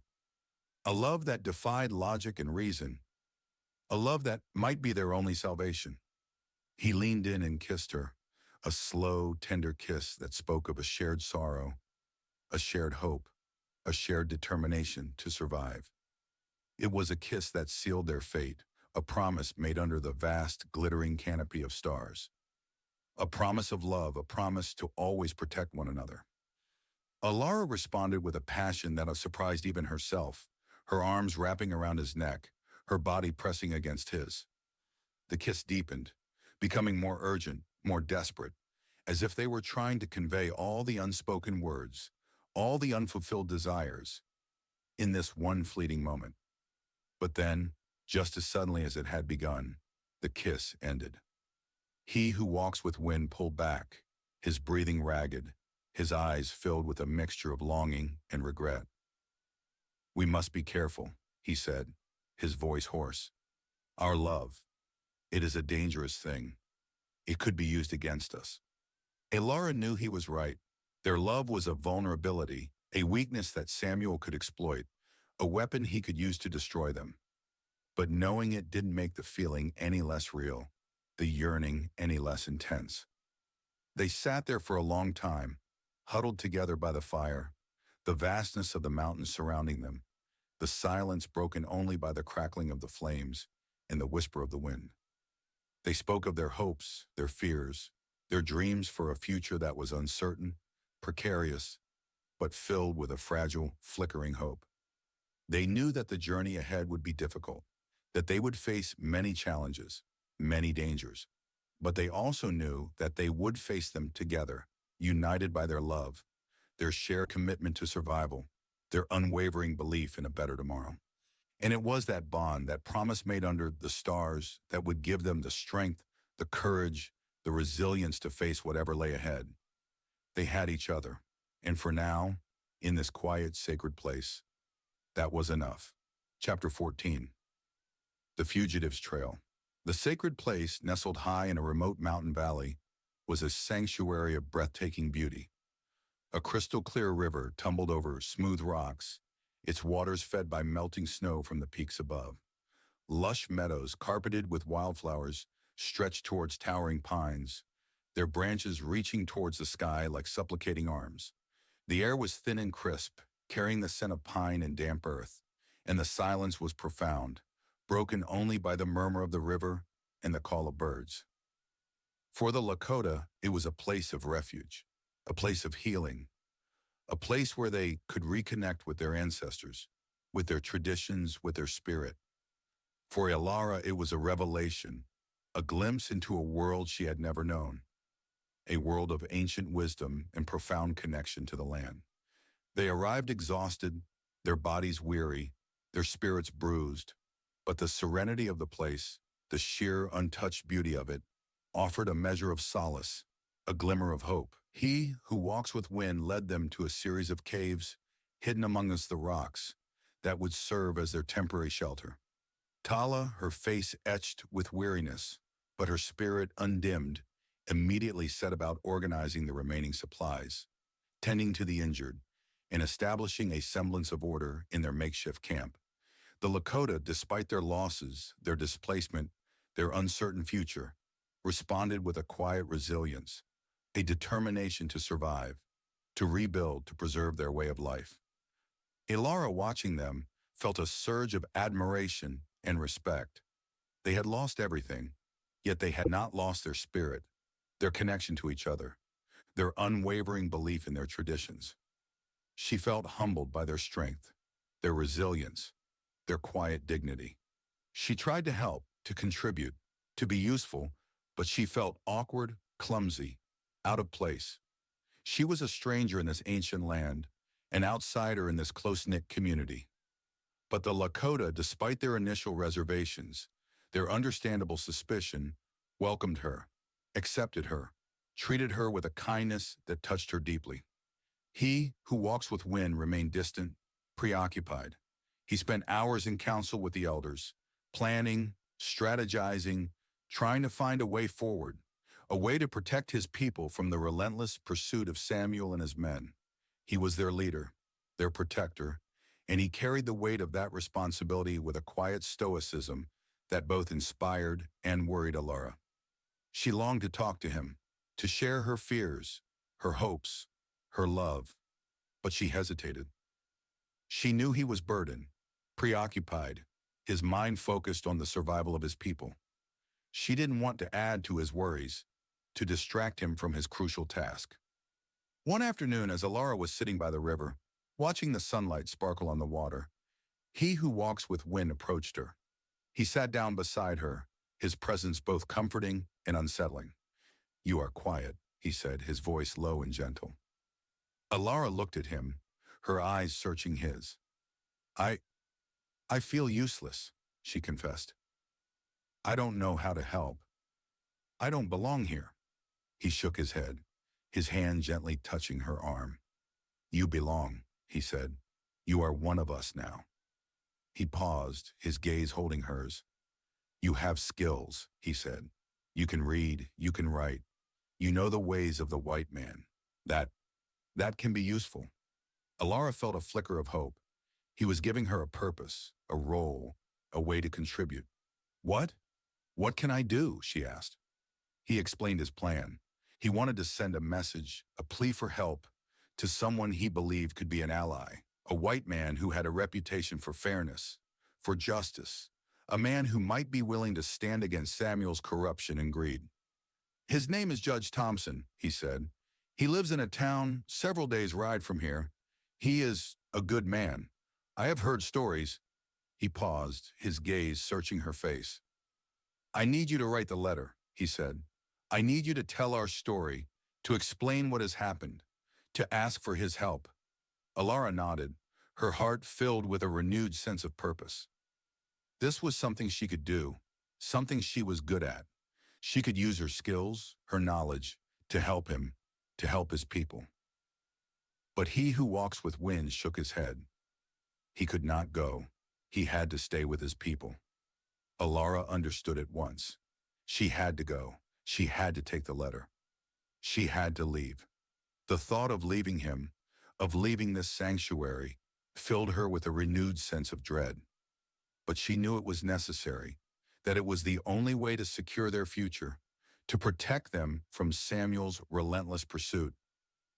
I will go, she said, her voice firm, despite the tremor in her heart. I will deliver your message.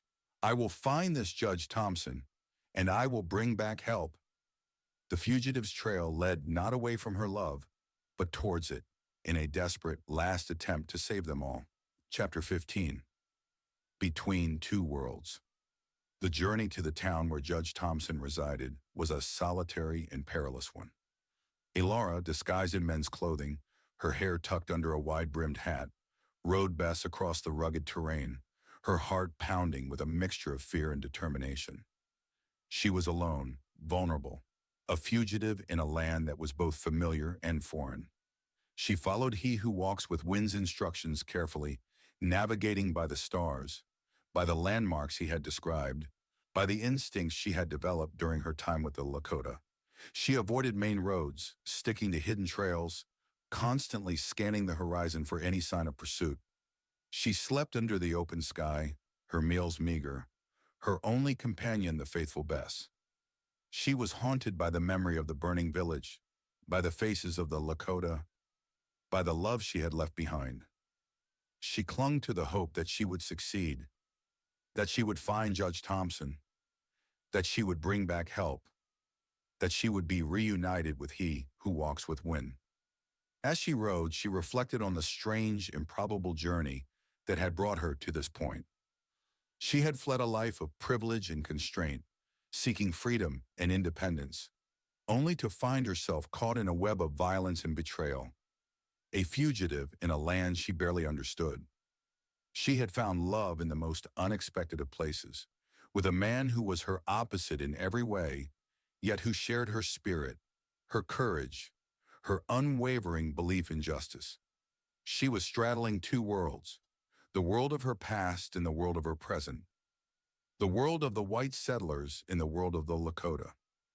She was an outsider in both, yet she belonged to both, her identity forged in the crucible of conflict, of love, of loss.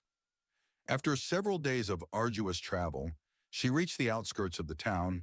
It was a small, bustling settlement, a mix of wooden buildings and tents, a hub of commerce and activity. She felt a surge of apprehension, realizing how conspicuous she must look. A lone woman dressed as a man, riding a weary horse.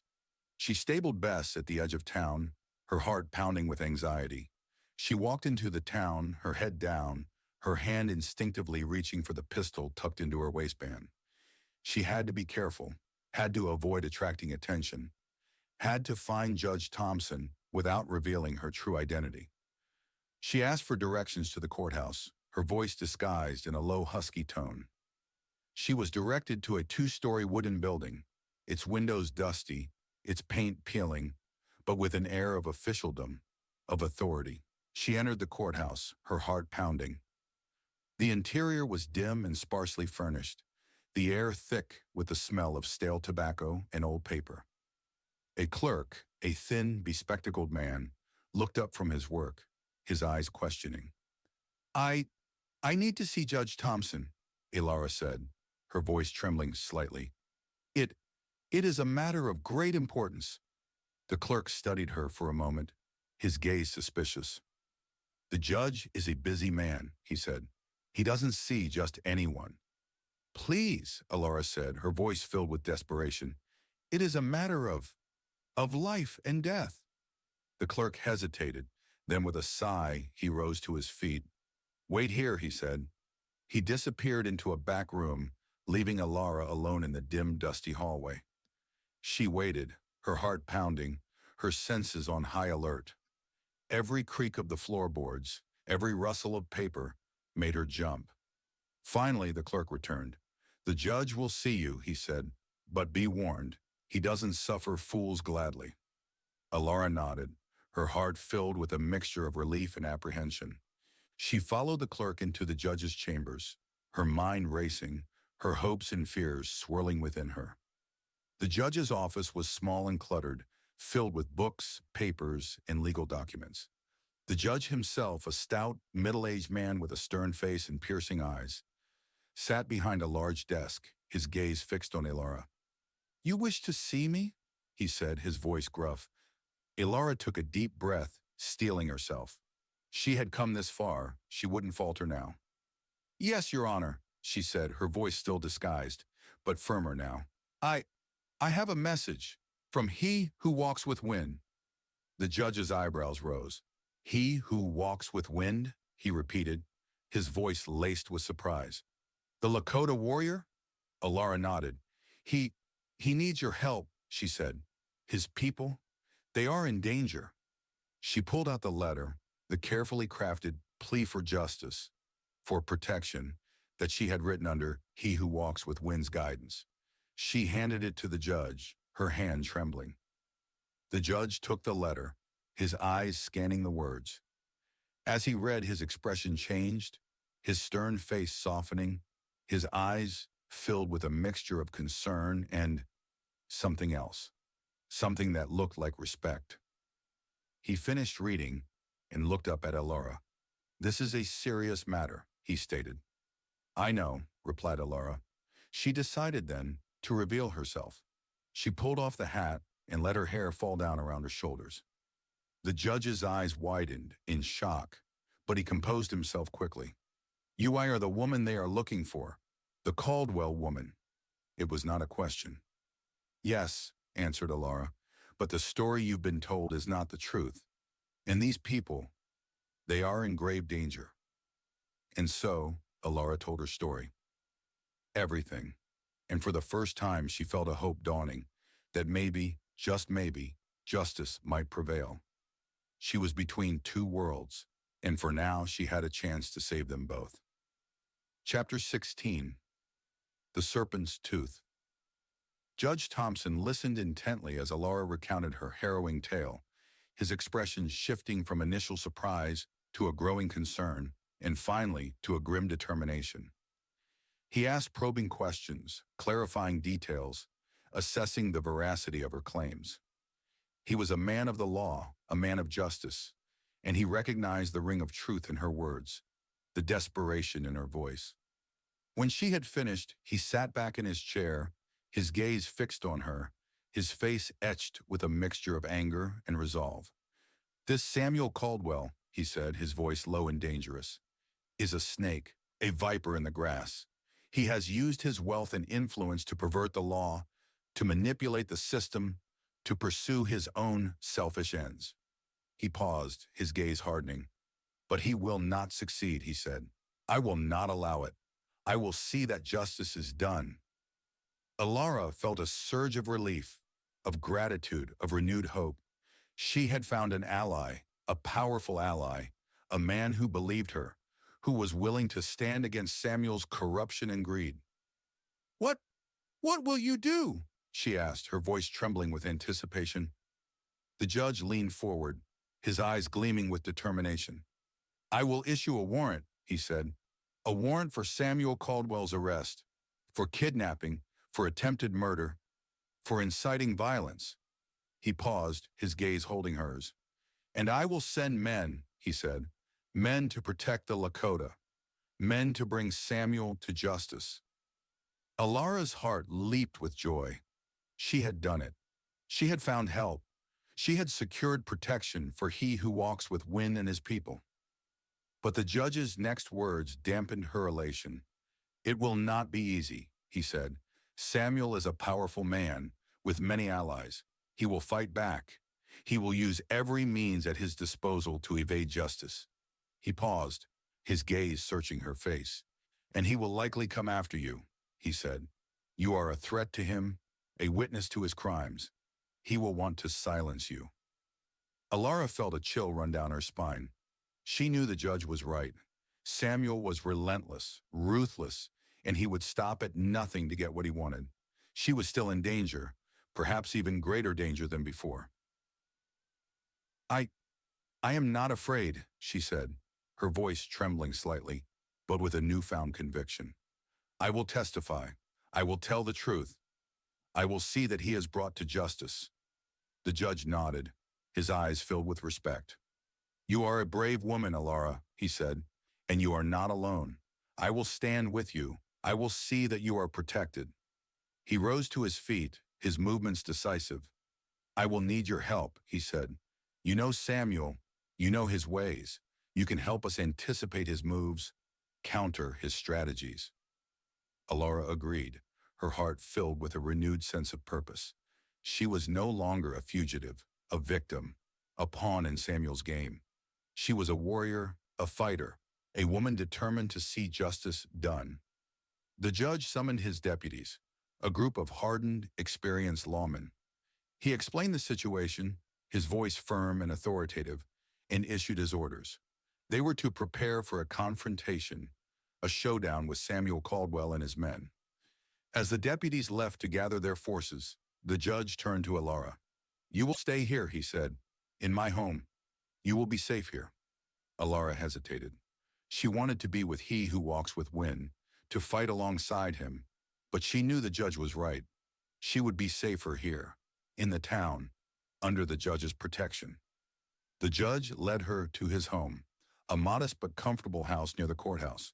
He introduced her to his wife, a kind, gentle woman who welcomed her with warmth and compassion. Alara was given a room, a comfortable bed, a hot meal.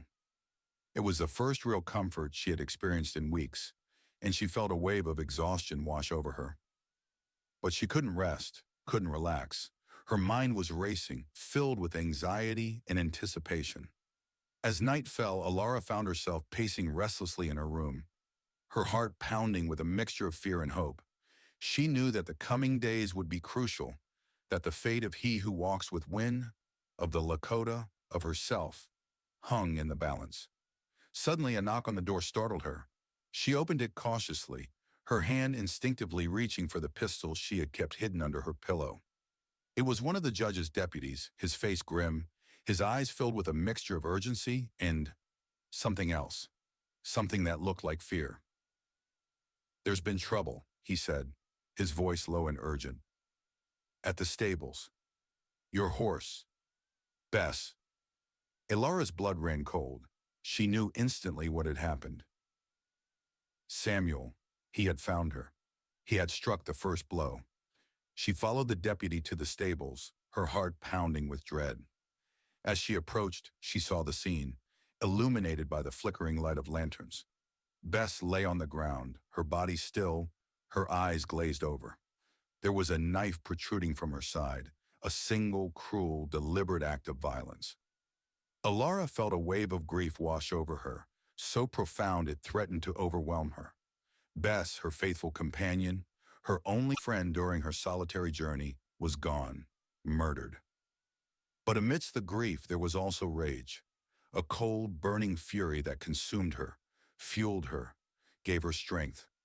Samuel had struck a blow, a cruel, cowardly blow, but he had also made a mistake. He had underestimated her. He had underestimated her resolve, her courage, her determination to see justice done. The serpent's tooth had drawn blood, but it had also awakened a lioness.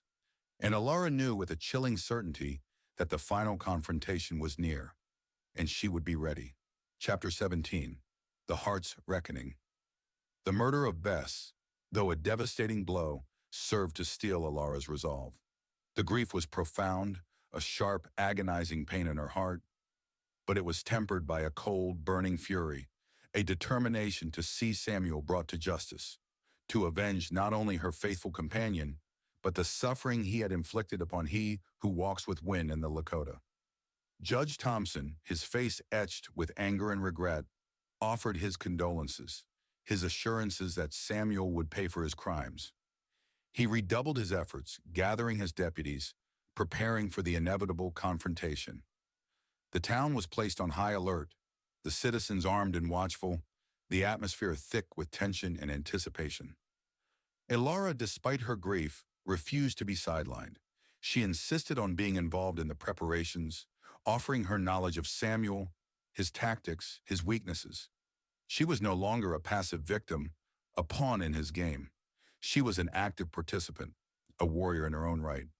She spent hours with the judge and his deputies, poring over maps, discussing strategies, anticipating Samuel's moves. She described his personality, his ruthlessness, his cunning, his unwavering belief in his own invincibility. He will not come openly, she warned them. He will use stealth, deception, trickery. He will try to divide and conquer, to exploit any weakness he can find. The judge listened intently, his gaze fixed on her, his respect for her growing with each passing moment. He recognized her strength, her courage, her unwavering determination. "We will be ready for him," he said, his voice firm. "We will meet his treachery with force, his cunning with vigilance, his cruelty with justice." As the days passed, the tension in the town mounted. Rumors spread like wildfire, whispers of Samuel's approach, of his growing army of mercenaries and hired guns. The citizens, initially fearful and apprehensive, began to rally, to stand together, to defend their homes, their lives, their freedom. Elara found herself caught in a whirlwind of activity, her days filled with planning, strategizing, preparing for the final showdown. She had little time to grieve for Bess, little time to dwell on her fears, her anxieties. She had a purpose, a mission, a burning desire to see justice done. But in the quiet moments when she was alone in her room, the grief would wash over her, a wave of sorrow so profound it threatened to drown her. She would remember Bess's gentle nuzzle, her steady gait, her unwavering loyalty. And she would weep silently, her tears a testament to the bond they had shared, the loss she had suffered. And she would think of he who walks with wind, her heart aching with longing and fear. She wondered if he was safe, if he was thinking of her, if he knew of the danger she was facing. She clung to the memory of their kiss, of his promise under the stars, of the love that had blossomed between them, a fragile flower in the midst of a desolate landscape. One evening, as Elara was sitting by the window of her room, gazing out at the darkening sky, she heard a knock on the door. It was the judge, his face grim, his eyes filled with a mixture of concern and urgency. "We have received word," he said, his voice low. "Samuel is close. He is camped just outside of town. He plans to attack at dawn." Elara's heart pounded against her ribs. The moment of reckoning had arrived. The final confrontation was at hand. What do we do?" she asked, her voice trembling slightly. The judge placed a hand on her shoulder, his touch reassuring. "We fight," he said, his voice firm. "We defend this town, we protect its citizens, and we bring Samuel Caldwell to justice." He paused, his gaze holding hers. "You will be safe here," he said. "You will stay in the house under guard. You will not be involved in the fighting." Elara shook her head, her eyes flashing with determination. "No," she said, her voice firm. "I will not hide. I will not be a bystander. I will fight alongside you." The judge hesitated, his gaze searching her face. He saw the resolve in her eyes, the unwavering commitment to her cause. He knew he couldn't dissuade her, couldn't deny her the right to fight for what she believed in. "Very well," he said, his voice grudgingly admiring. "But you will stay close to me. You will follow my orders, and you will be careful." Elara nodded, her heart filled with a mixture of fear and exhilaration. She was ready. She would face Samuel. She would confront her past. She would fight for her future. She looked at the judge. "There's something you should know, something about Samuel. He won't fight fair, and—" She looked away and finished. "He has a rifle, a special rifle, one that can shoot farther and more accurately than any other. The judge's eyes narrowed. Thank you, Alara. We will be prepared. As the first rays of dawn painted the sky with hues of pink and orange, Alara stood beside the judge, her hand gripping a pistol, her heart pounding with anticipation. The town was silent, expectant, the air thick with tension. The heart's reckoning for everyone had begun. Chapter 18. Tears on the Wind. The attack came just as the sun crested the horizon, a sudden, violent eruption of gunfire and shouts that shattered the pre-dawn stillness.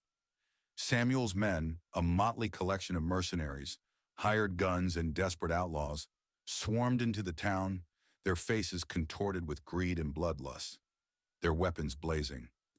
Alara, standing beside Judge Thompson on the steps of the courthouse, felt a surge of fear, but it was quickly replaced by a cold, hard determination. She would not cower. She would not run. She would fight.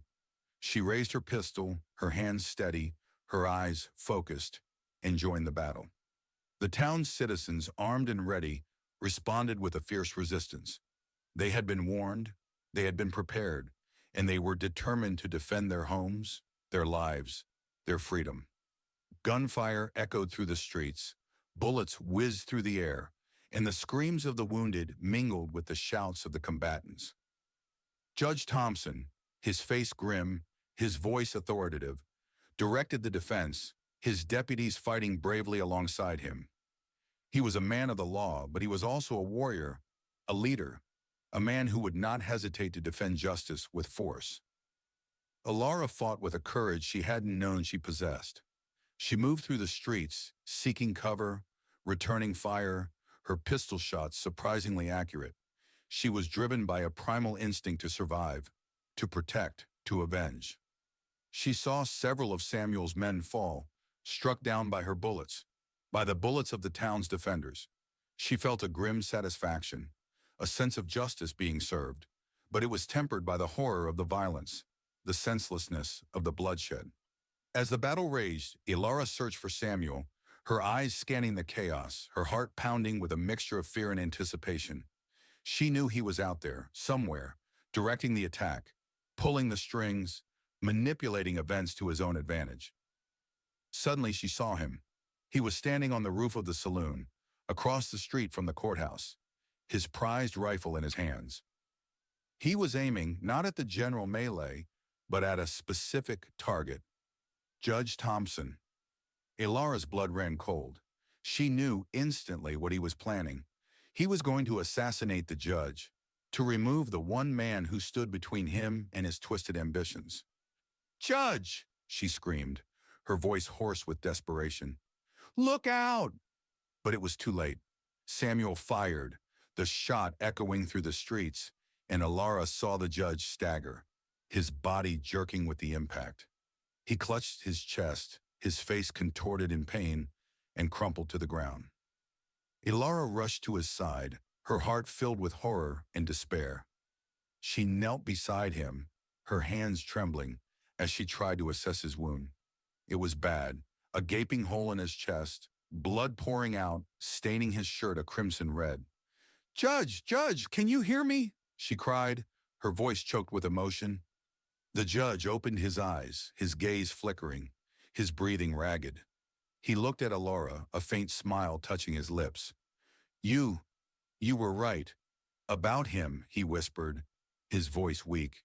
He doesn't fight fair." His eyes closed, his breathing stopped, and his body went limp. Judge Thompson, the man of justice, the man who had offered Alara hope and protection, was dead. Alara felt a wave of grief wash over her, so profound it threatened to overwhelm her. She had lost another ally, another friend, another victim of Samuel's cruelty. But amidst the grief there was also rage, a burning fury that consumed her, fueled her, gave her strength. She rose to her feet, her eyes blazing with determination, her pistol clutched tightly in her hand. She would avenge the judge. She would avenge Bess. She would avenge the Lakota. She would avenge all those who had suffered at Samuel's hands. She looked up at the saloon roof, where Samuel still stood, his rifle smoking, a smug, triumphant expression on his face. He saw her, his eyes meeting hers, and a cruel smile twisted his lips. "It's over, Alara," he shouted, his voice amplified by the distance. "You can't win! Come back to me, and I'll spare your savage friends." Alara didn't respond. She raised her pistol, her hands steady, her aim true. She would not negotiate. She would not surrender. She would not be intimidated. She would fight to the very end. She fired, her shot echoing through the streets. But Samuel was quick. He ducked, the bullet missing him by inches. He laughed, a mocking, triumphant sound that sent a chill down Alara's spine. "You can't kill me, Alara," he shouted. "I'm untouchable." Suddenly a new sound pierced the air, a sound that made Alara's heart leap with hope. It was the sound of galloping horses, of Lakota war cries, of a force approaching from the east. He who walks with wind. He had come. He had brought his warriors. He had come to fight, to rescue her, to avenge his people. But Samuel saw them too. Alara saw something shift in his eyes. This was no longer about her or the judge. It was about escaping. And as he raised his special rifle one last time, Alara understood his plan. He was aiming it directly at he who walks with wind. Alara screamed, "No!" and started to run toward the street, toward her love, toward her fate. Tears streamed down her face, tears on the wind, as the final showdown began. Chapter 19. The Valley of No Return. Alara's scream was lost in the roar of the renewed fighting, the clash of steel, the thunder of hooves. She raced towards the street, her heart pounding, her mind focused on one single desperate goal: to reach he who walks with wind, to warn him, to save him. Samuel, perched on the saloon roof, his rifle aimed, was a predator poised to strike. He had chosen his target, the leader of the Lakota, the man who stood in his way, the man Alara loved. He was going to eliminate him, to crush the resistance, to claim his victory. But Alara was not going to let him. She pushed her way through the chaos of the battle, dodging bullets, sidestepping fallen bodies. Her eyes fixed on the saloon roof, on the figure of Samuel, on the deadly rifle in his hands. He who walks with wind, leading his warriors, charged into the town, a whirlwind of motion, a force of nature. He was a magnificent sight, his long hair streaming behind him, his face grim, his eyes blazing with righteous fury. He was fighting for his people, for his land, for his love. He saw Alara, his eyes meeting hers across the distance in a flicker of understanding, of love, of shared purpose passed between them. He knew the danger, he knew the stakes, and he was ready to face them, to fight to the very end. But he didn't see Samuel, hidden on the roof, his rifle aimed, his finger tightening on the trigger. Alara screamed again, her voice hoarse with desperation. But it was too late. Samuel fired. The shot echoed through the town, silencing the other sounds of battle, freezing everyone in their tracks. Alara watched in horror as he who walks with wind's body jerked with the impact, his horse rearing, his arms flailing. He fell. Alara's world shattered. She stumbled, her legs giving way beneath her, her mind refusing to accept what she had just witnessed. He couldn't be dead. He couldn't be. But he lay there on the dusty street, his body still, his eyes closed. A crimson stain was spreading across his buckskins, a testament to the deadly accuracy of Samuel's rifle. Alara crawled towards him, her hands reaching out, her voice a strangled sob. "No, no, no!" She reached him, cradling his head in her lap, her tears streaming down her face, mingling with the blood on his buckskins. She pressed her hand against his chest, desperately searching for a heartbeat, a sign of life, but there was nothing. He was gone. The Lakota warriors, their faces contorted with grief and rage, gathered around their fallen leader, their cries of anguish echoing through the town.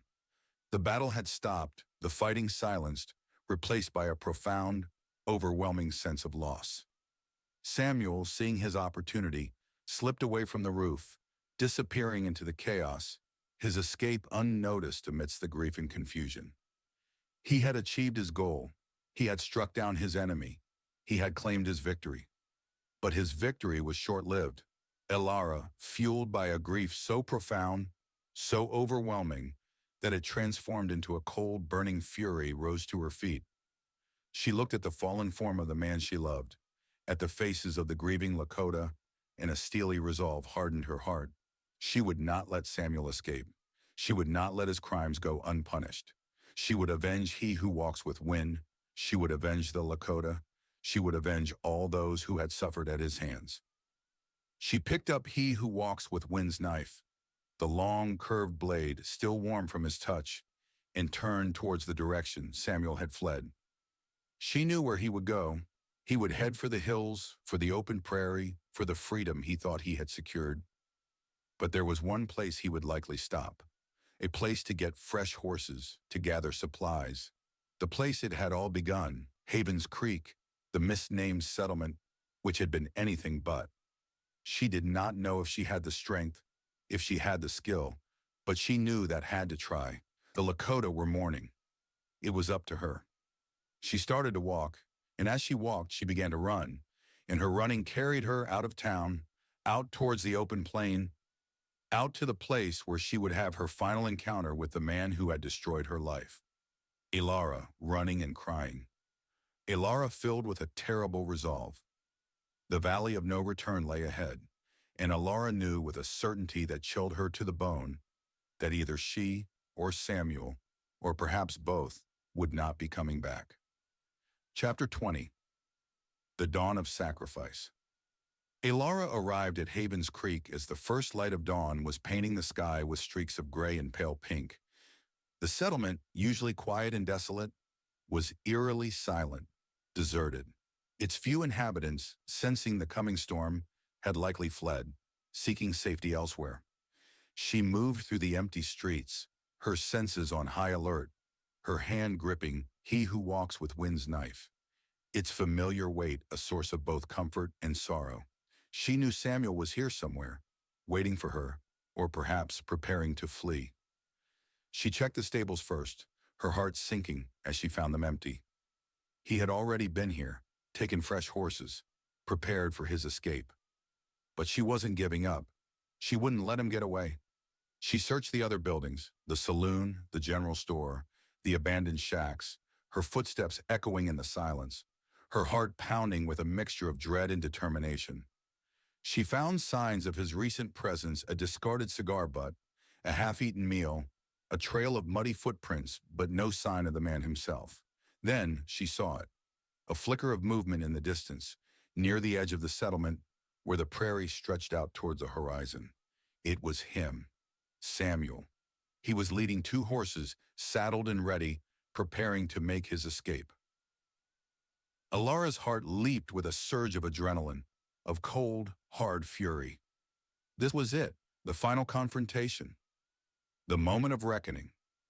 She started to run, her legs pumping, her lungs burning, her eyes fixed on the figure of Samuel, on the horses, on the vast, open prairie that represented his freedom, her continued imprisonment. He saw her, his eyes widening in surprise, then narrowing in a mixture of anger and fear. He had underestimated her, had thought her defeated, broken, but he was wrong. She was still standing, still fighting, fueled by grief, by love, by an unwavering determination to see justice done. He dropped the reins of the horses, his hand reaching for his rifle, the special rifle he had used to kill he who walks with wind, the weapon that had become a symbol of his cruelty, his arrogance, his twisted sense of power. But Elara was faster. She had closed the distance between them, her momentum carrying her forward, her knife raised, her eyes blazing with a fierce, righteous anger. He fired, the shot echoing through the stillness of the morning, but Elara had anticipated it. She ducked, the bullet whizzing past her head, missing her by inches. She lunged, her knife flashing in the sunlight, her aim true. The blade struck home, sinking deep into Samuel's flesh, a visceral, satisfying thud. He screamed, a high-pitched, agonizing sound that echoed across the prairie, a sound that was music to Alara's ears. He stumbled, his rifle falling from his grasp, his hands clutching at the wound, his eyes wide with shock, with pain, with disbelief. He looked at Alara, his face contorted with a mixture of hatred and fear. You bitch, he gasped, his voice choked with blood. You killed me. Alara stood over him, her body trembling, her breath ragged, her heart pounding. She had done it. She had killed him. She had avenged he who walks with Win. She had avenged the Lakota. She had avenged all those who had suffered at his hands. But there was no triumph in her victory, no sense of elation, only a profound, overwhelming sadness.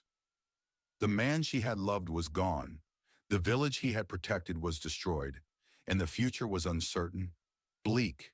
She looked down at Samuel's lifeless body, at the blood staining the dusty ground, and a wave of nausea washed over her. She had taken a life, had become a killer, and the weight of that act, the finality of it, was almost unbearable. She stumbled away from the body, her legs weak, her mind reeling. She sank to the ground, her back against a weathered wooden post, her eyes fixed on the rising sun, its golden rays illuminating the vast, empty prairie. She wept. She wept for he who walks with Win, for the love they had shared, for the future they had lost. She wept for the Lakota, for their shattered homes, for their uncertain future.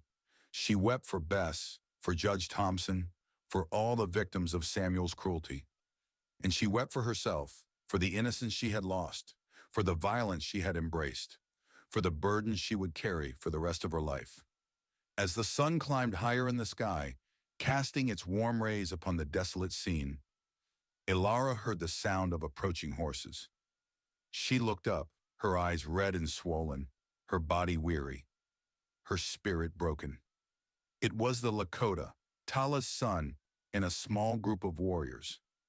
They had followed her, tracked her, concerned for her safety, determined to stand by her side. They saw the body of Samuel. They saw the grief etched on Alara's face, and they understood. They dismounted, their faces grim, their eyes filled with a mixture of sadness and respect. Tala's son approached Alara, his hand gently touching her shoulder. "It is over," he said, his voice soft. Alara nodded, her tears flowing freely. "It is over," she repeated, her voice hoarse. But it wasn't over. Not really. The pain, the loss, the grief would linger, a constant reminder of the sacrifices that had been made, of the battles that had been fought, of the love that had been lost. The Lakota gathered around Alara, offering their silent support, their unwavering loyalty, their shared sorrow. They had lost their leader, their home, but they had not lost their spirit, their connection to each other, their hope for a better future. Alara looked towards where he who walks with Win had fallen and made a final decision. She stood and addressed the Lakota. She spoke of rebuilding, of healing, of honoring his memory by living, truly living. She would stay. She would fight for them as he had. She would be their voice. And maybe, just maybe, she would find peace.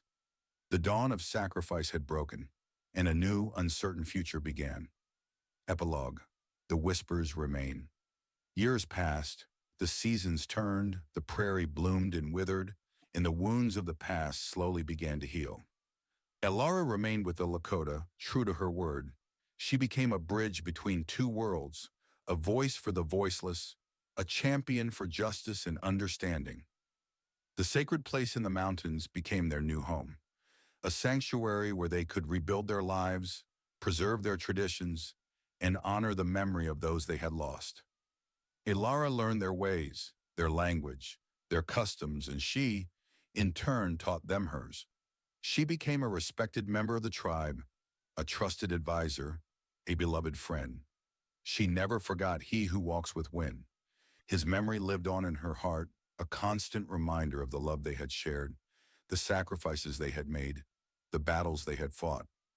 She often visited the spot where he had fallen, in the town that had slowly been rebuilt. A new community rising from the ashes of the old, a testament to the resilience of the human spirit. She would place wildflowers on the ground, whisper his name, and listen to the wind, carrying his spirit, his strength, his love. The town, once a battleground, became a symbol of reconciliation, of cooperation, of a shared future. The Lakota and the white settlers, guided by Elaura's wisdom and Judge Thompson's legacy, honored with a simple stone memorial, learned to coexist, to respect each other's differences, to build a community based on fairness, justice, and mutual understanding. Samuel Caldwell's name became a curse, a reminder of the darkness that had once threatened to consume them all, but also a testament to the power of courage, of love, of resilience.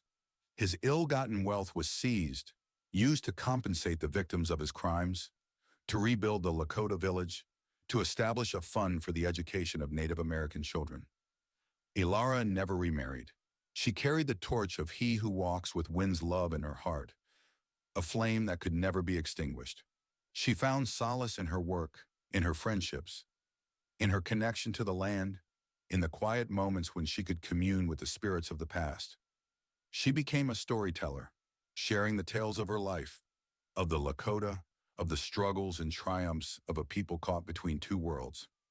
She taught the children, both Lakota and white, the importance of understanding, of tolerance, of respect for all living things.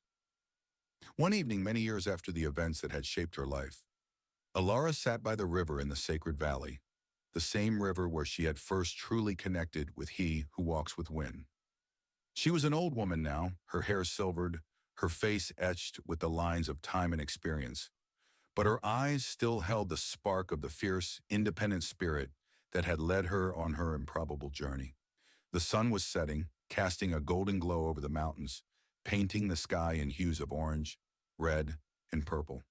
The air was still, the silence profound, broken only by the gentle murmur of the river. Elaura closed her eyes and she could almost feel his presence beside her, the warmth of his hand in hers, the whisper of his voice in her ear. She remembered his words, spoken under a canopy of stars. There are whispers on the wind, whispers of the ancestors. They guide us, protect us, and sometimes they bring us together. She smiled, a faint, bittersweet smile. The whispers remained. They were in the wind, in the river, in the mountains, in her heart. They were the whispers of love, of loss, of courage, of resilience, of hope. She opened her eyes and gazed out at the vast, starlit sky. She was at peace. She had lived a full life, a life filled with both sorrow and joy, with both loss and love. She had fought for what she believed in. She had made a difference. She had left her mark on the world.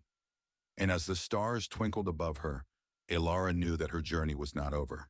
It would continue in the whispers of the wind, in the hearts of those she had touched, in the legacy she had left behind.